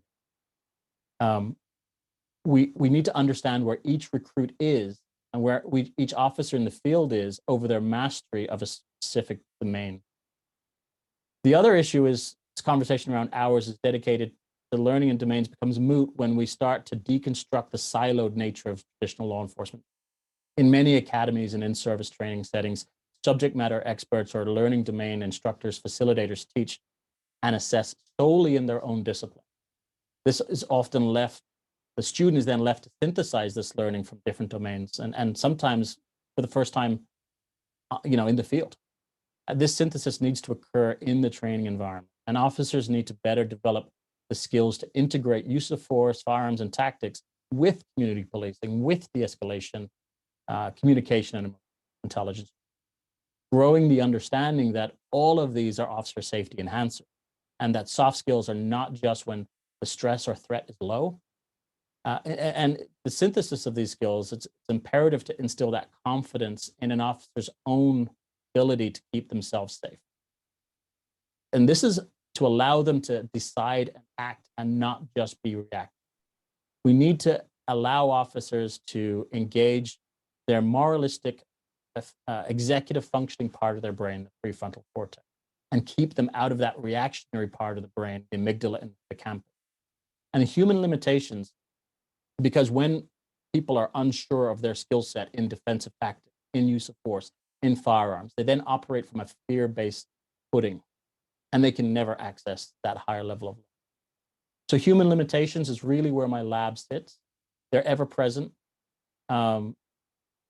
We study the impact of physiological and cognitive stressors that everyone is prone to.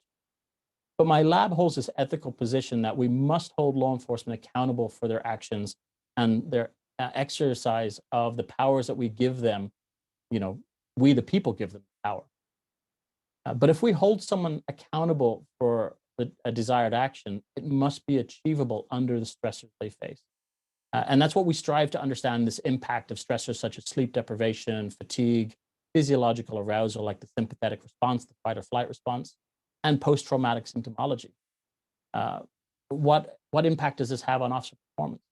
I've been delivering fatigue and stress training to law enforcement for more than a decade, and I've yet to meet an audience that is not chronically fatigued, dealing with extreme stressors, or suffering from various symptoms of exposure to trauma. In an average working year, an officer with no overtime can work at 2,000 hours. Most officers work significant amount of overtime, and 2,000 hours a year or more of potential trauma exposure, and 2 hours or 2,000 hours a year more of night work leading to chronic fatigue. If we're serious about training reform, we also need to be serious about effective training, and we need to be serious about effective or the ethical imperative to support the officer wellness and reduce their fatigue and stress.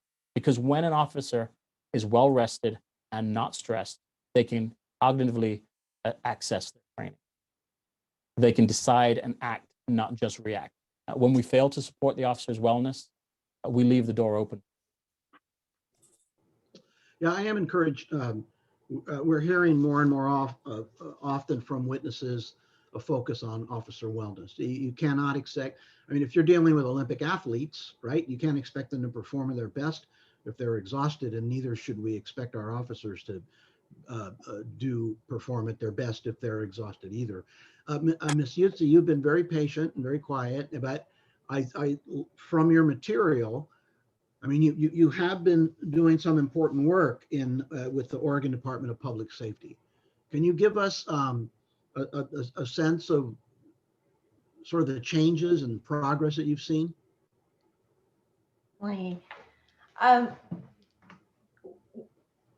Our changes when we launched our phase 1 revision. So this we launched in 2018, and the feedback and the kind of anecdotal evaluation that we got right off the bat was pretty substantial. Because our focus was really on communication. We didn't make any changes to any of our skill-based training at that point. We only made changes to things that related to interpersonal communication and officer interactions with community members. And what we started getting feedback-wise from instructors was that the recruits were significantly better prepared to engage in conversations. And that was really all we were going for. All we were going for with the phase one was just to create these more human interactions. We've seen that then carry over in the evaluation that Dr. James has been doing as well. So we've seen that showing up in the empirical evaluation as well. And so that was probably for us the most significant change. But with that, what we really focused on with phase one is the first 4 weeks of the academy. We kind of call them officer first. It's all about what do they need to know about themselves and what it is they're bringing to an encounter, and what do they need to know about the community that they're potentially engaging with. And so ethics, implicit bias, emotional intelligence, those foundational communication skills that show up later in de-escalation. That's our focus for the first 4 weeks of the academy, right? Before the recruits get to go to the range or go to the driving track, they have to learn these foundational human interaction skills. So that's probably been the biggest shift. And then we've pulled those threads through. We call them our golden threads, so that those things show up in all areas of the academy. It's not today you've done your ethics training or your implicit bias training, check, you're done. Those competencies, those skills are going to show up again and again and again, and they're going to hear about them and they're going to talk about them and they're going to build upon them throughout the academy. So that was one of the more significant changes. Yeah, what you said, and Commissioner Maguire has a question, but kind of what you said reminds me of one of the rules about campaigning and advertising. You have to have 6 impressions, 6 repeats before you tend to remember a thing. And so as you weave ideas through the training, it gets another re-impression and another impression. Commissioner Maguire. Thank you. I want to go to the observation about officers and stress. The rough analogy is in children's health, there's something called the Adverse Childhood Experiences Scale, which is now mandated as part of exams of children. And it seeks to measure adverse events and social determinants of health. And for law enforcement officers, much like physicians or nurses, people providing direct care. The book that Assemblymember Quirk referenced by Rosa Brooks, she indicates in that book that the average officer experiences 139 adverse events during the course of a year. A dead body, a domestic violence injury. All these stresses have physical and emotional consequences. The failure to train officers and their supervisors to recognize that fact, to take steps to mitigate it, is like sending physicians into a frontline situation and asking them to triage for 14 hours in a row between people who are going to die or be dismembered. And we're doing a disservice, I believe, to law enforcement officers to not begin that process with the training that they receive from Post and other sources. Because if they perceive the community as understanding not just their role, but the consequences of their role being exercised on them, then they're more likely, I believe, to become partners with the community who is respecting what they're doing. To address that, you're absolutely right. And every agency we've worked with where we've administered agency-wide stress and behavioral health screening, we see in excess of 50% of all officers showing signs of PTSD symptomology that are clinically relevant. A good friend and a great researcher and a retired police officer, John Violanti, is probably the national expert in law enforcement suicide, which never gets talked about enough. And I know in a previous session, we talked about, the fear of dying by firearm versus collisions. Well, if you add all of the types of on-duty deaths together, you don't get as many as officers kill themselves. I work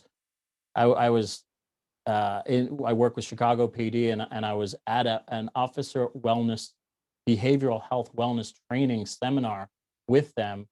And one of the individuals handing out suicide prevention pamphlet that day went home in the afternoon and killed himself. And I'm sitting next to someone from NYPD. And as we get this news, her phone goes and 2 of their officers committed suicide within 2 days of each other. One right that, and she was just getting the news of the second.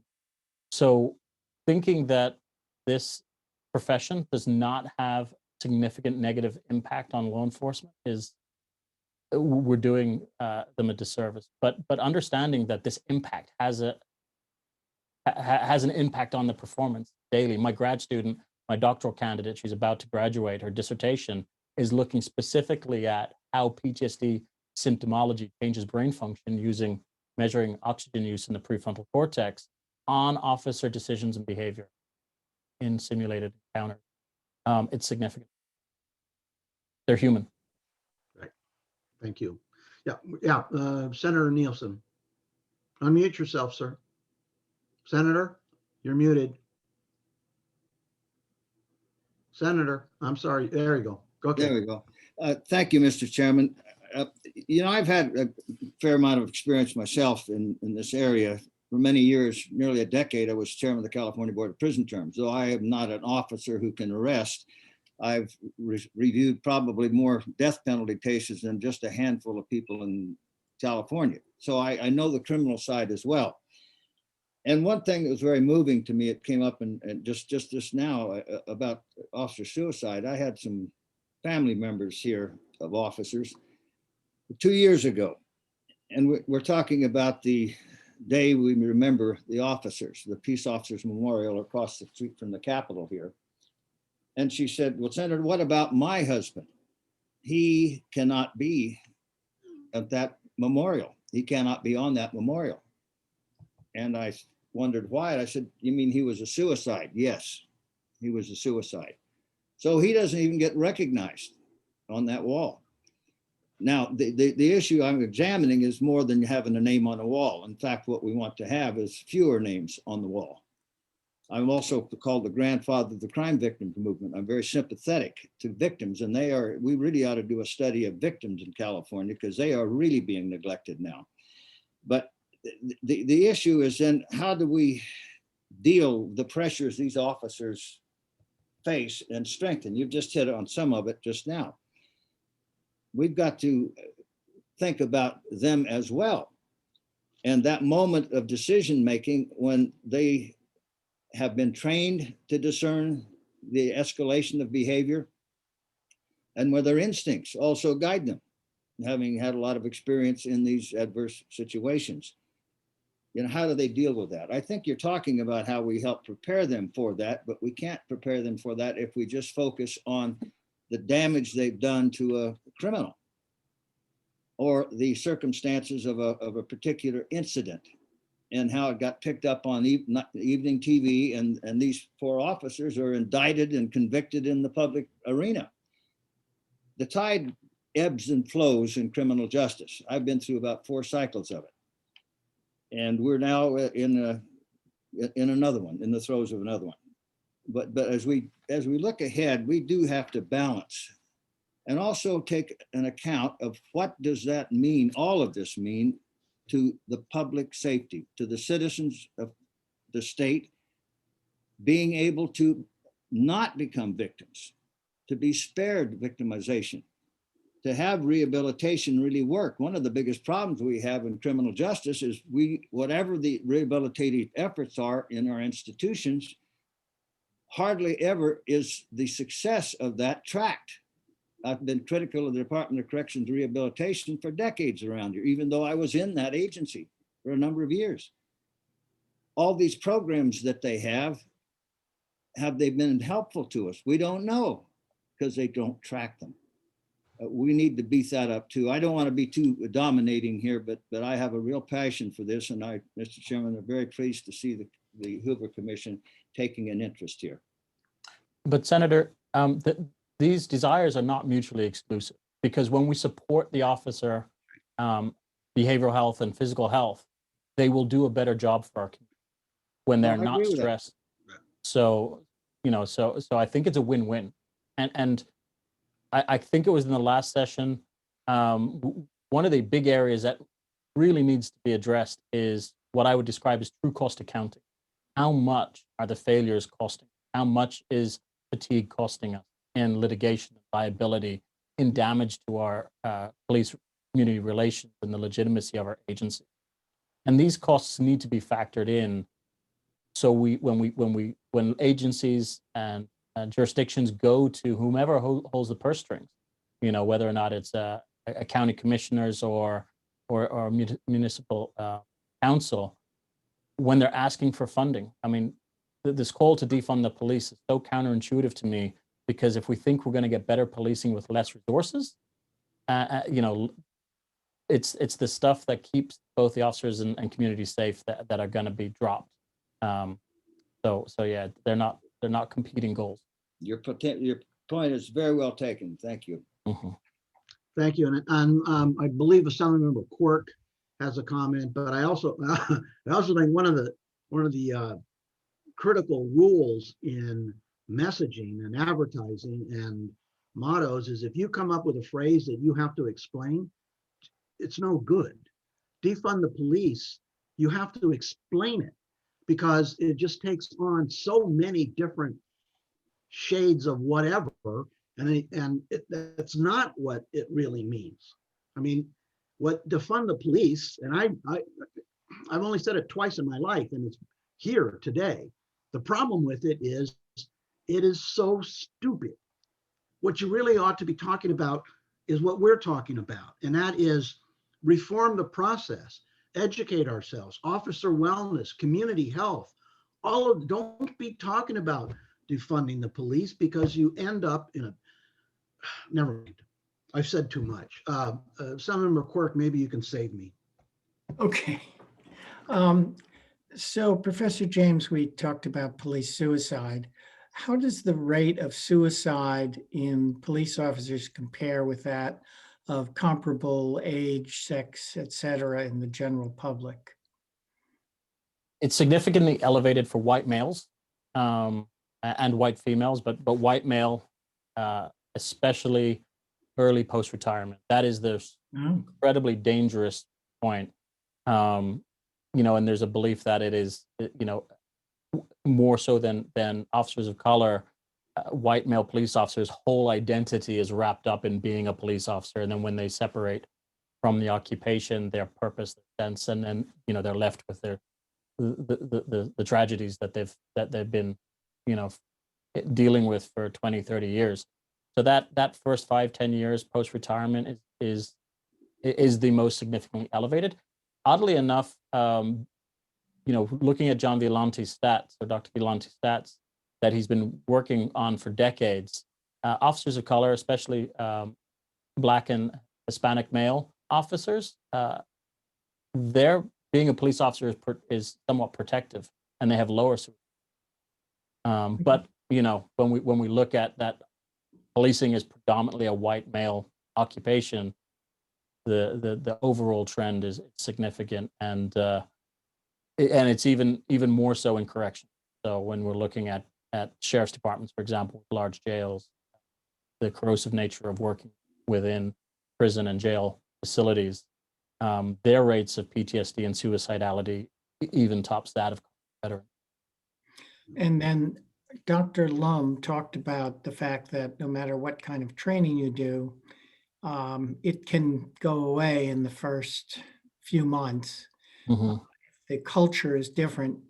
And one of the things I asked about is whether training the political leaders at the local level, which is where almost all the policing happens, whether that would be of help in changing culture. Do you have any comments on that?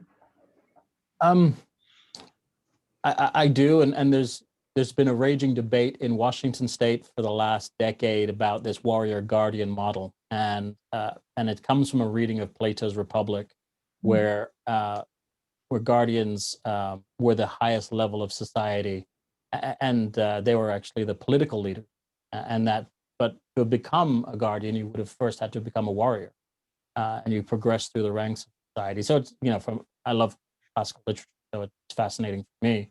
But to answer your question, if those in power, if our political leaders have not lived the experience, do not have that understanding of the stresses of the job task that they're asking. And I always like to remind everyone that police are doing the job for us. I don't want to enforce laws in my neighborhood. So we've abdicated that power to police because most of us don't want to do it ourselves. And if we're going to ask someone to do something for us, and then we're going to hold them accountable for it, we have to know what the limitations. We have to know what's achievable, because if we don't, it's not ethical. So we need to provide that training to anyone. It's similar to being an Army officer. I went through the same sort of training that my soldiers would go through. So when I'm asking them to do a task, I know exactly what I'm asking of them. Now, I'm not saying that political leaders need to go through a full police academy and so on, but they need to be exposed to the stresses, in a controlled environment, to understand that this is not a sanitized occupation that we're asking individuals to go. But that does not mean we're abdicating the desire or the ability to hold people accountable, because there is still bad actors and bad actions. I agree with you 100%. I think we too often see pontificating on every subject by our politicians, including some of my colleagues who I will not name. And I agree with you. They really have to understand better what they're asking their officers to do, and to understand better what they need to ask them to do. So thank you. Good. Thank you I want to thank you both. This has been extremely helpful as we craft our recommendations, and I'm sure that staff will be back in touch with you to further discuss some of the aspects of what we talked about today. But again, thank you both for the time that you've taken and for the work that you're doing. Thank you. So tomorrow, I think we have a couple more witnesses. Yes, thank you so much. I will call up our last panel, which is Shawn Hill. He's a lieutenant with the Santa Barbara Police Department. He's also a Ph.D. student at the University of Santa Barbara in their Department of Communication. And Lieutenant Hill is also a community policing committee member for the International Association of Chiefs of Police. He is working with on a project with Professor Ed Maguire, who is a professor in the School of Criminology and Criminal Justice at Arizona State University, where he also serves as Director of Public Safety Innovation Lab and as Associate Director of the Center for Violence Prevention and Community Safety. Professor Maguire's research focuses primarily on policing and violence, and they're here today to speak to us about a project that they're working on, and I'll turn it over to them. Great. Thank you very much for both of you. Did you flip a coin and figure out who's going first? But whatever you're going to do, you need to unmute yourselves. Shawn and Edward. I believe, Mr. Chairman, that Lieutenant Hill is going to speak first. All right. Terrific. Thank you. Welcome. Thank you. It's an honor to be here, and I appreciate the opportunity, especially coming after the speakers that you had previously. It kind of rocks the foundation of my confidence going after somebody like Dr. Lum. But I'm going to do the best I can here. I also want to mention that I'm very passionate about the value of communication and addressing a lot of the issues that have been discussed during this hearing. So much to the point that I kind of jumped ship on criminology and criminal justice from my master's degree to communications for my PhD. I believe that it really offers a lot of value in addressing and complementing how we're going to resolve the issues that have been discussed. So I'd like to talk briefly about an academic practitioner collaboration that I've been working on with several others that I think address a lot of those issues, like I mentioned, that I've heard over the last couple of hearings. And some of those consistent messages are the need for a greater focus on communication. I think I read that maybe 4 or 5 times from the California Police Chiefs Association in their written documentation. Procedural justice and principal policing, community policing and community engagement, the idea that the community needs to be involved in police training. I know I've heard that several times. Obviously, evidence-based. These things need to be evidence-based that we're doing. And also, and perhaps most importantly right now for me, is this idea of addressing the us versus them mentality that often comes along and has been written about with policing profession and police culture. And that us versus them phrase, you could describe that to be derived from intergroup communication. In other words, the idea that we operate in groups and out groups. That's how our brain works. We often identify people as either being a part of our group or a part of another group. So let me define intergroup communication really briefly, in case you're not familiar with it. But intergroup communication occurs when there's an interaction between two or more people that is based primarily on their social group membership more than their own individual personalities or idiosyncratic temperament. So that, in other words, you're communicating with a person that you've come in contact with based on what you perceive them to be, who you perceive them to be, and who you think their social identity might be. And I think we would suggest, at least I would suggest, that the police and the public are probably one of the more, if not most salient intergroup relationships in society, due in large part because of the power differentials, that we have discussed, that I've heard discussed in these hearings and is talked about quite often right now. The idea that there are the police and those policed, right? And one of these group members can take the other's freedom away, right? And that's a huge distinguishing characteristic of these two groups. One of these groups has the authority of sanctioned violence on the other group, right? That's another dramatically distinguishing characteristics of how these two groups are separated in society.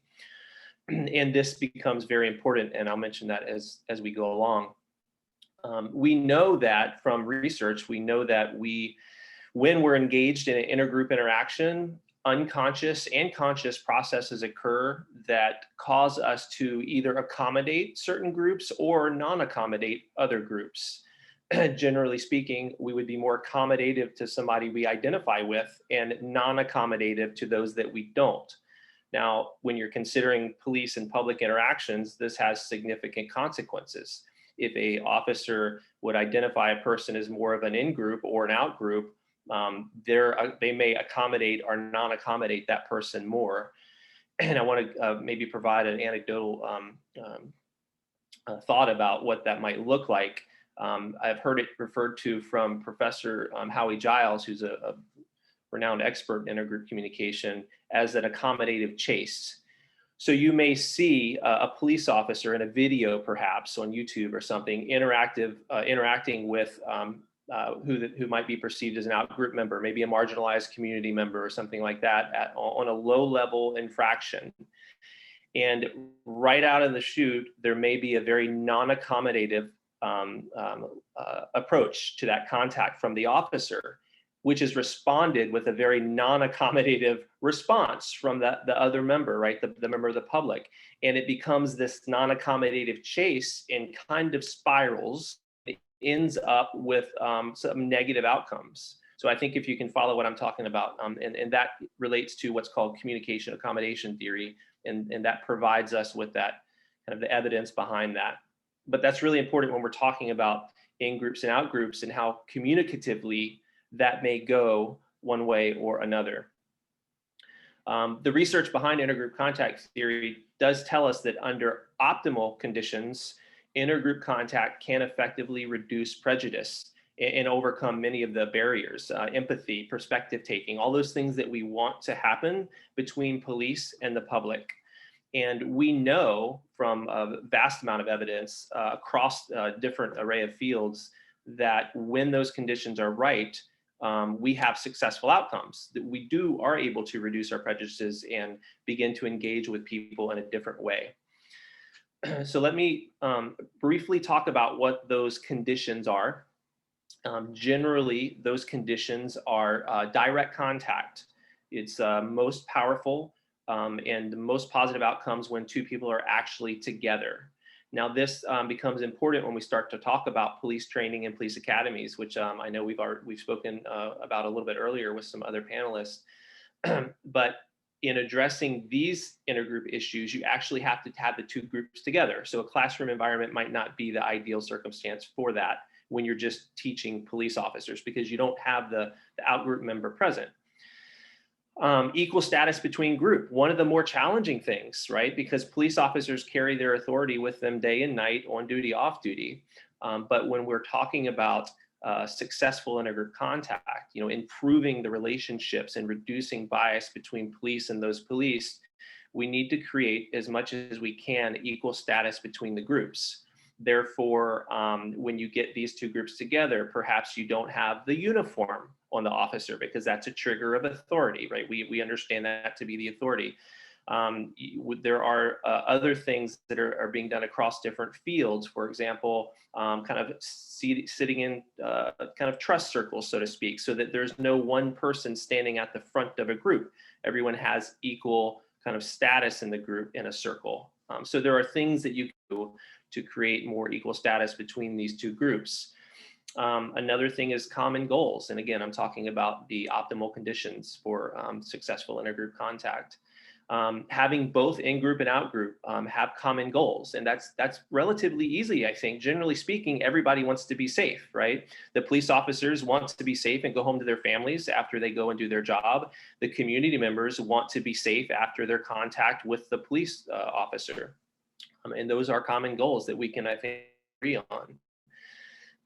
And support from the authority figures. That's the last one I'll touch on. And when I say that, what I mean is that the police leader, right, the police chief or the sheriff, needs to condone this interaction. They need to say that this is a good thing. This is gonna have a positive outcome, and I support this interaction.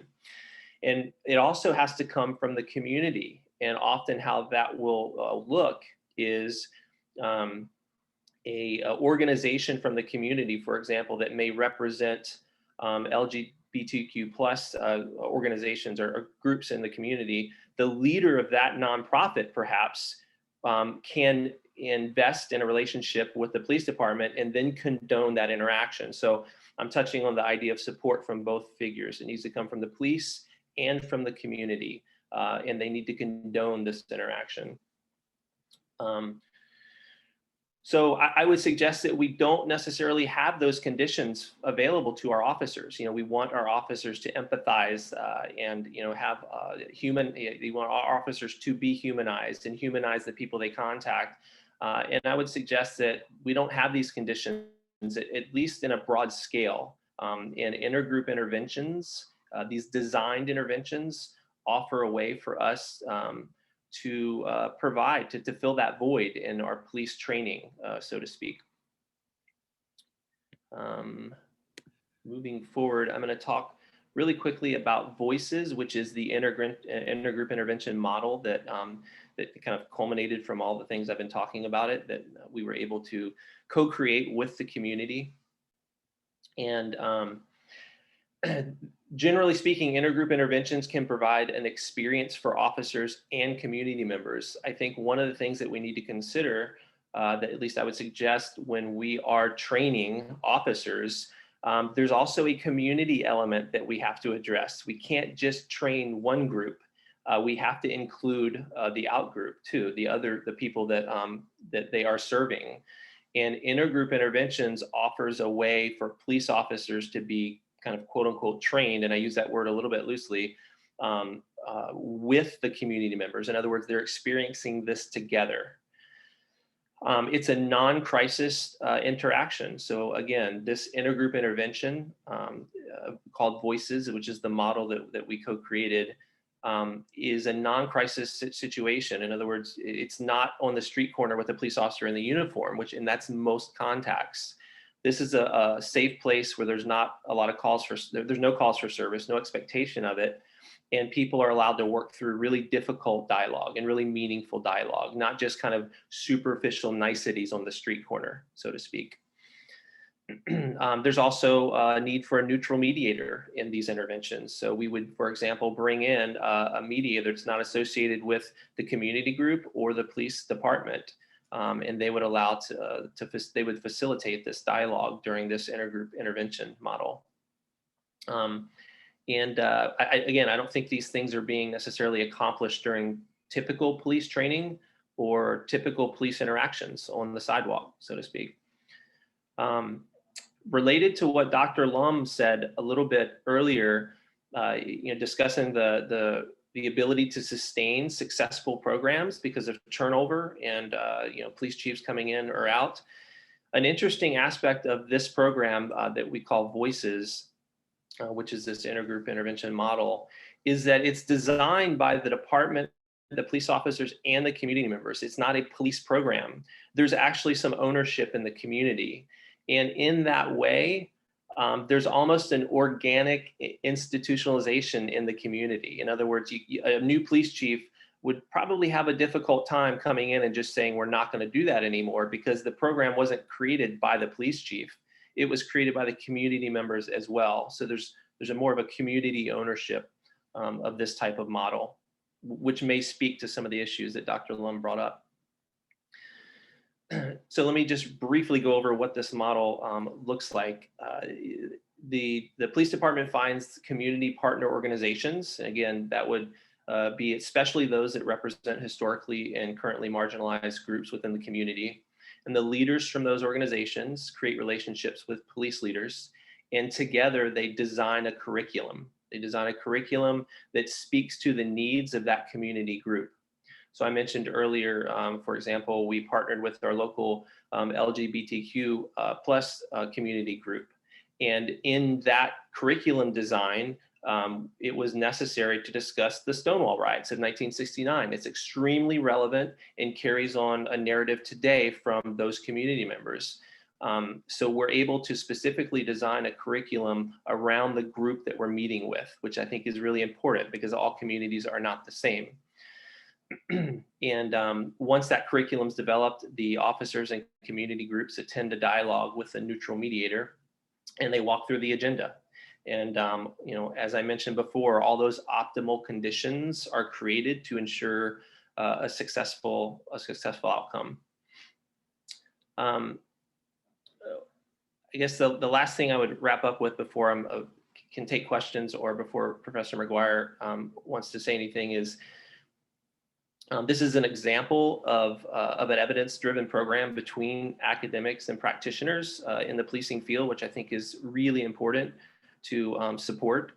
And models like Voices, especially from the field of communication that I'm mentioning, need support for rigorous research and can be conducted within the communities to evaluate better outcomes and just making sure that we are designing outcome-driven programs. So with that, I'm happy to take any questions, or if Professor Maguire has anything to add. Yeah, let me just just at this point, it's my understanding that Dr. Maguire was part of the panel in order to answer a question. So it's not quite fair to sort of kick him into the pool when he wasn't told that he should be ready with a presentation. But the Voices is Shawn Hill, Howard Giles, and Dr. Maguire. And so let me open it up to the other commissioners if you have any questions. And by disclosure, I should also make sure that I'm in Santa Barbara. I live in Santa Barbara, and so I guess I could say I'm one of the beneficiaries of the work that you all have done.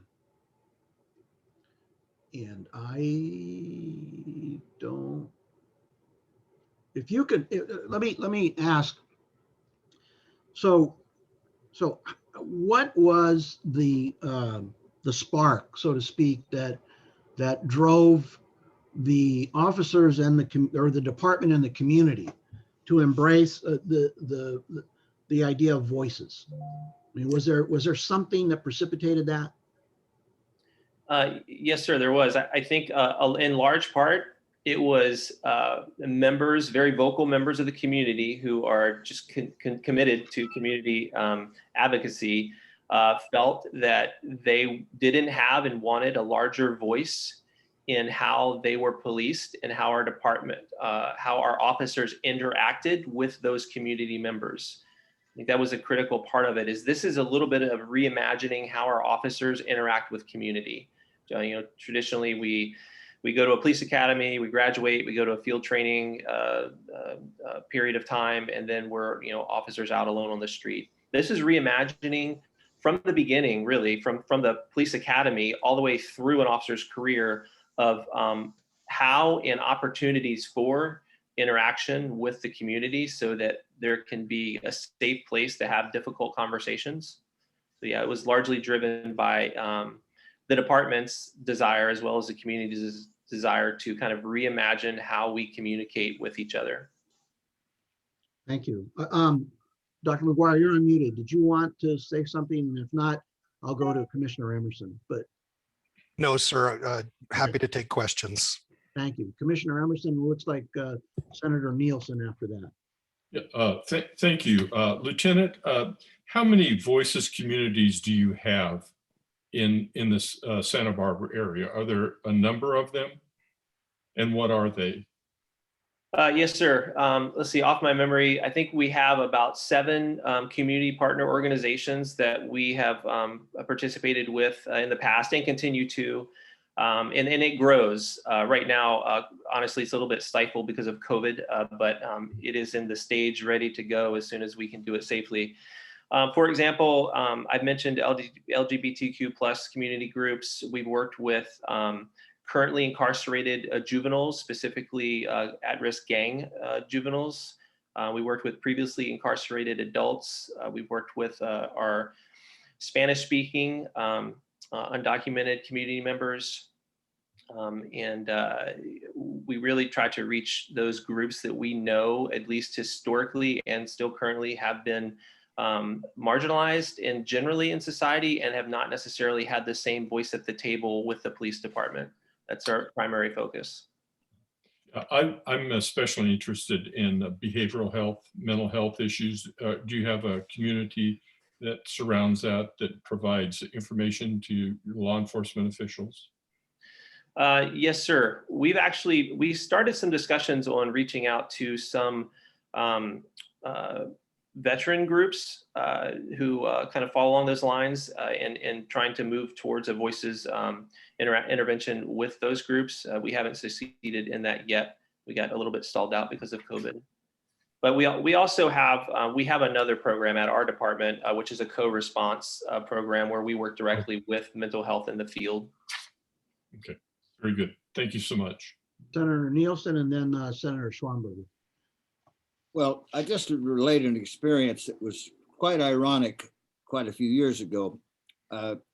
In my capacity at the board, I had a lot of interesting experiences, including many nights where we had a police officer parked out in front of our home. We were at a swearing in of a new chief, and a lieutenant came up to my wife and I and said, "Oh, you're my favorite senator. I've spent a lot of nights parked in front of your house." Driving home, my wife said, "What's that all about?" And I said, "Nothing, don't worry about it, honey." "Oh, no, what's that all about? Why is there police officers?" "Well," I said, I have a rule here that if any of our personnel have a threat and it's deemed a credible threat, then our investigators look into the background and does that individual have the ability to carry out such a threat? And if they do, we notify the police chief and the sheriff in the jurisdiction. And I said, "You ought to feel real comfortable, honey. We get more than my attention from the crowd out there that I deal with. And so we get a little bit more security." Well, that didn't give my wife much comfort. But the interesting is of all, one night I literally chased down a strong arm robber. He was robbing a Safeway store. I won't get into all the details, but it was a kind of a Keystone Cops show. He goes in the back of these apartments and I'm chasing him and we're knocking things over and dogs are barking, lights are coming on. I am not trained to do this, but I just felt it needed to be done. This was not okay in my hometown. So I catch the guy, finally pull him down off the fence. And then some Safeway personnel came up on the scene. They had been chasing, but they wanted to be in pursuit, but not to catch. So I knew I was kind of alone. Well, then when I got him down off the fence, he was secure underneath me and I had my forearm on his neck. The Safeway guys get on the scene and they start beating on him. And I have a problem now with them to stop them. They don't hit the man, just stay here with me. Well, then the officer gets on the scene and he shines a light down. He says, Senator, what in the hell are you doing here? And I said, well, if he's a parolee, I guess I've got his tail. Well, that was the change. This guy was a 6'4", 240-pound correctional officer from Lake County.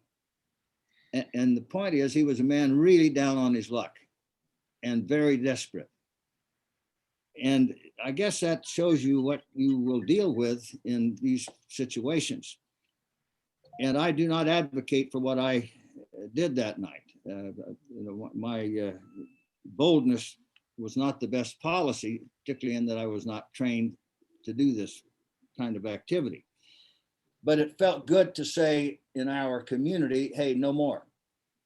The point I'm making in this, it was that correctional officer who really was down on his luck. You never really know who these criminals are or what they're all about. But one thing that is clear, the sophistication, particularly within the gangs, has greatly accelerated. And in many cases, they are out-equipped or over-equipped, superior to the officers that they're having to deal with. And they're very sophisticated at their surveillance, at their planning, and executing. So we have to factor that in terms of the training of the officers, how they deal with this new dynamics. And the cartels are particularly powerful in that regard. So the times have changed, and I don't know that we're keeping up with the change.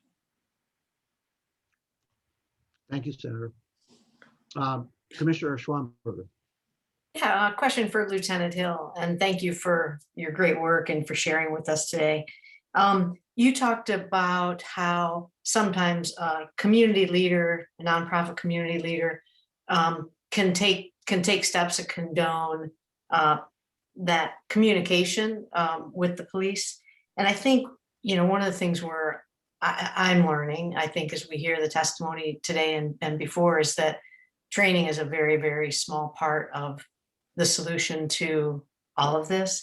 And I wondered what you've experienced are kind of the keys to a breakthrough on the side of law enforcement, where the officers are receptive to this and maybe condone for each other this, community outreach and partnership. Are there, since training isn't the magic pill, what are some things that can create that breakthrough on the law enforcement receptivity side? A lot of it I found, I believe, is relationships and trust, and developing those with the community groups that perhaps they didn't have or didn't necessarily realize they could have in the positions they're in. The more time that we can give officers to spend with the different community groups, the more they recognize they're people like themselves who maybe have taken a different path in life, but in generally speaking, have more in common than not. And I don't think that we engage our community in that way often enough. So in other words, to complement the training, or perhaps the training complements the interactions, but I think spending time with people in a non-enforcement environment is one of the crucial aspects that we could take away from this. If I could provide a couple quick kind of examples of what this might look like when our officers kind of have these moments, as well as the community members, because I've seen many during the Voices interventions. For example, there was one time when we would go around and discuss what safety means to each other. And everybody would kind of share their own idea what safety means. And an officer shared, well, I remember growing up, and when the police car would drive by, I would feel safe, and my parents were home and everything else. And then another community member who had a different experience said, oh, well, safety for me is when there's no police driving by, right? It was just a complete paradigm shift. And it was a little bit of an aha moment, I think, for the officers, because inevitably, to that officer, well, I mean safety. I'm here to sacrifice for you. I will get hurt protecting you, but that's not how the person, and this happened to be a juvenile, felt. They felt unsafe, and the officer hadn't even thought of that. It doesn't even cross their mind that people wouldn't feel safe when they show up. And I think those type of exchanges are extremely valuable and need to continue throughout an officer's career. You know, and another simple example is one person shared one time to a female officer that they just thought officers looked mean, like they stood aggressive with their hands, you know, kind of by their gun or on their hip or whatever, and they were like grimaced and serious. And the female officer said, well, actually, I have a lot of back pain because of all the belts and the vest I have to wear. So I have to stand in this kind of stiff stance, and I'm grimacing because I'm actually in pain. And the community member had never really thought of that, you know. And so for me, those are the things that creating the empathy that allow our officers to relate and the community members to relate to the officers in a way that they haven't been able to experience before, and they haven't had time or the investment wasn't made to create those conditions. So I hope that answers your question in some way. Yeah, thank you very much. Commissioner Sidley. So intrigued about the program and wondering your thoughts on scalability. You know, what would you say to the police chief in Los Angeles about your program and how that program could be helpful in policing everywhere? A couple of points to that. One, on the research side, there is decades of research of intergroup communication and how successful the outcomes can be, but we need some rigorous research on specific to police because, you know, there's a lot of nuance in there that I think need to be unloaded. But I would say that I've seen a lot of community dialogues happening, which is a positive thing. But it's not necessarily, the ones I've seen don't necessarily follow all the tenets of the research that intergroup communication provides us. In other words, the neutral mediator and the going to really extreme measures to create neutrality. That's another really, really big point. Like if the neutrality is not there, the outcome's not going to be the same. So I would recommend with the programs that already go, and LA does have some similar dialogue programs, and they're doing some great work.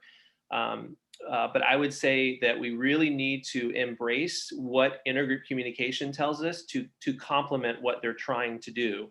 There's like I said, decades of research that supports this.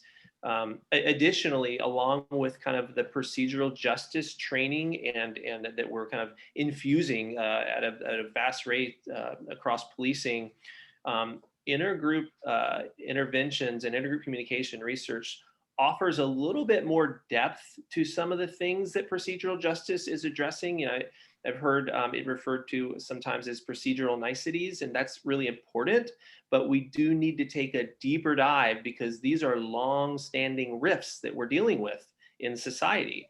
And sometimes procedural niceties are not going to overcome those rifts. We really need time to dig deep and have these difficult conversations in a safe environment.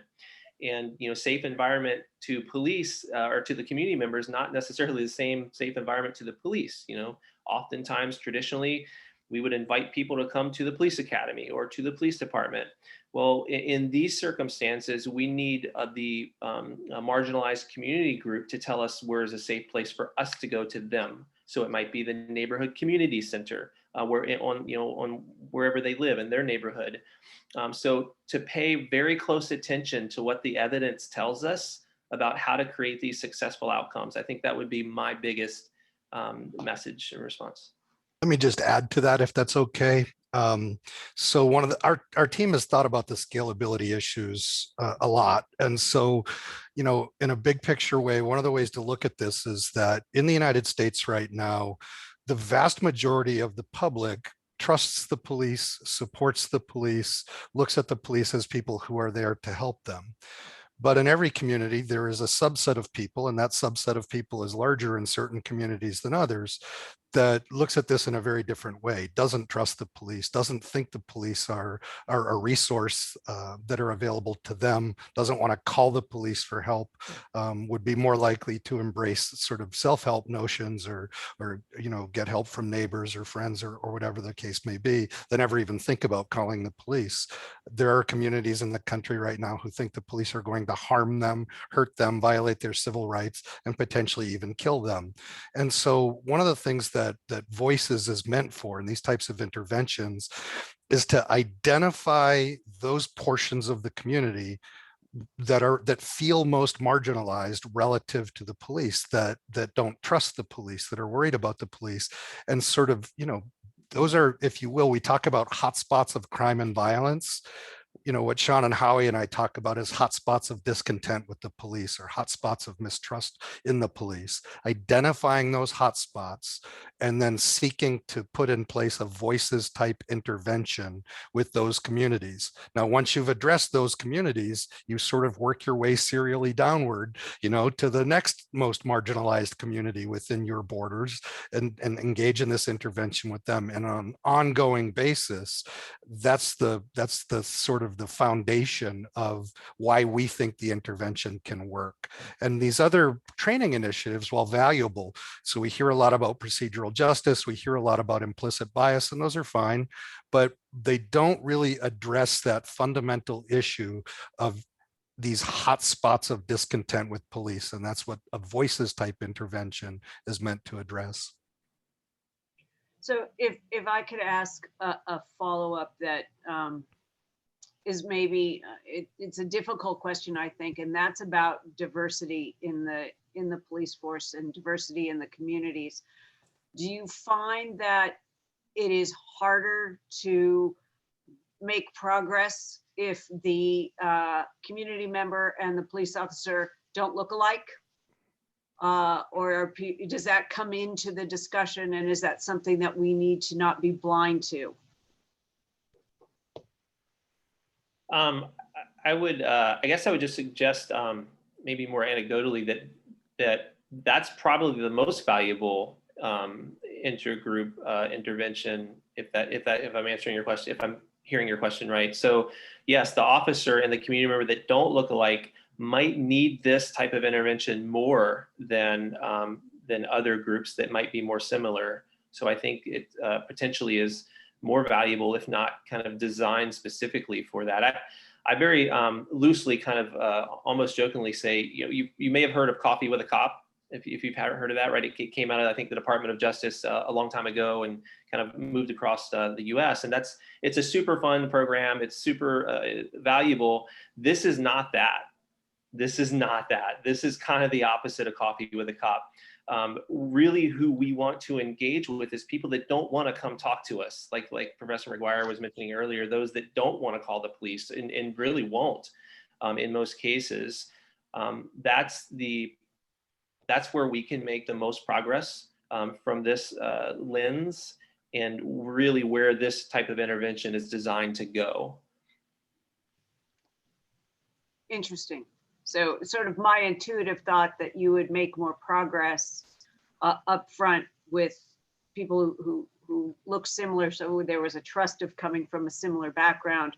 And you're saying actually that for your program, the differences are what stimulate the progress. That's interesting. Well, yeah, and don't misunderstand to say that it's easier. It's not easier, right? Right. But I think that's what we're trying to go after. We want to really take the most salient intergroup relationships, the in-groups and out-groups that identify together least, and this is what the research says we can be successful. That's where policing needs to go a little bit more and a little bit faster to try to address those rifts with our most marginalized community groups. So let me ask you another question sort of on this same line of training. Do you see a benefit to training within the police department, not to the community, but with the differences within the police department and having these discussions among police officers who don't look the same and learning from there?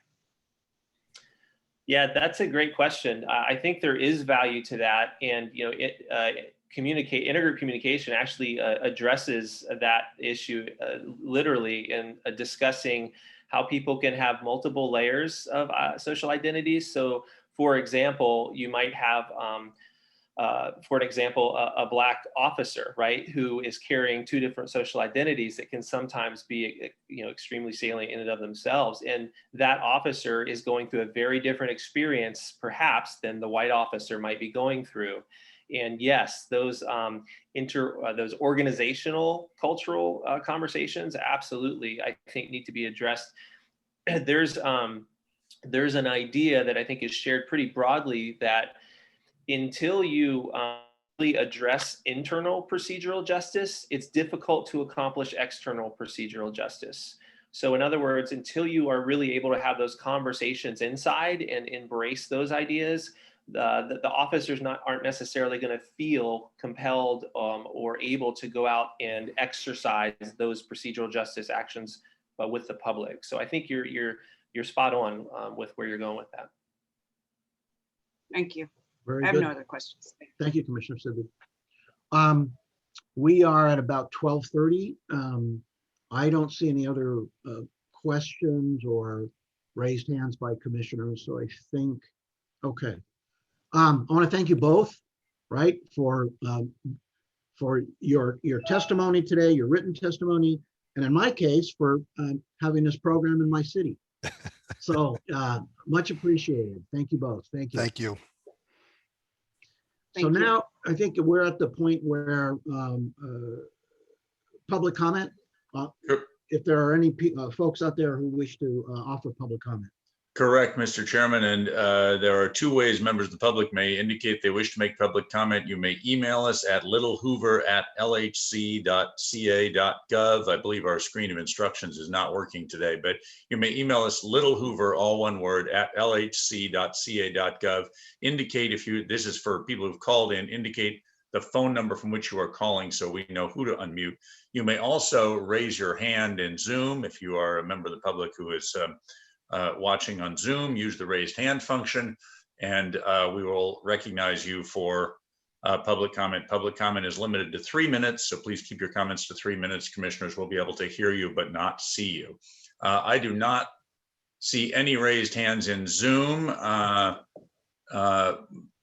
We'll give members of the public just a quick moment here to email, but I still see no raised hands in Zoom. Rachel or Ashley, can you tell me if anyone has emailed? We have no request for public comment via email. Okay, so Mr. Chairman, I think, and again, I'm looking now for raised hands and I don't see any. I think we can close public comment and complete the agenda. Thank you very much. So we've concluded with our hearing today. I do think Ethan, you had some information for us with respect to the next meeting. Correct, yes. On this particular topic, this is the third of 3 hearings, Mr. Chairman, and we will be, staff will be following up with the subcommittee on this hearing, and then we will be deciding next steps for this particular study. Cognizant of the time, I'll just briefly say that the next meeting is 2 weeks from today, March 25th at 10 a.m. That is a business meeting. We will have a full agenda. We will have we hope to have 2 reports for pending for commission approval. We'll see if we get both of those done, but there would be the issue brief that responds to the legislative request on some questions on housing impacts of the pandemic and potentially the voting equipment security study. We're working now through staff and subcommittee level on those 2 studies. So we hope to have 2 studies up for commission approval. We will also have commission elections, and I will also be updating all of you on our legislative implementation work, which I think has been very impressive. And so we'll we'll update the commission on legislative implementation. So we have a very full agenda 2 weeks from today at 10 a.m. Great. So good seeing everybody. Bill, no grandbaby, huh? You didn't see your grandchild this time. No grandchildren. They were here yesterday. Oh, yeah. How fun. All right, great. So all of you who can get your vaccine, make sure you go get your vaccine. I'm getting my 2nd shot today at 4 o'clock. Wonderful. Wonderful. Worked out fine, a little soreness in the arm, but other than that, no side effects whatsoever. So good seeing you all. God bless, stay safe, and we'll speak again soon. Thank you. Thanks. Good job. Bye.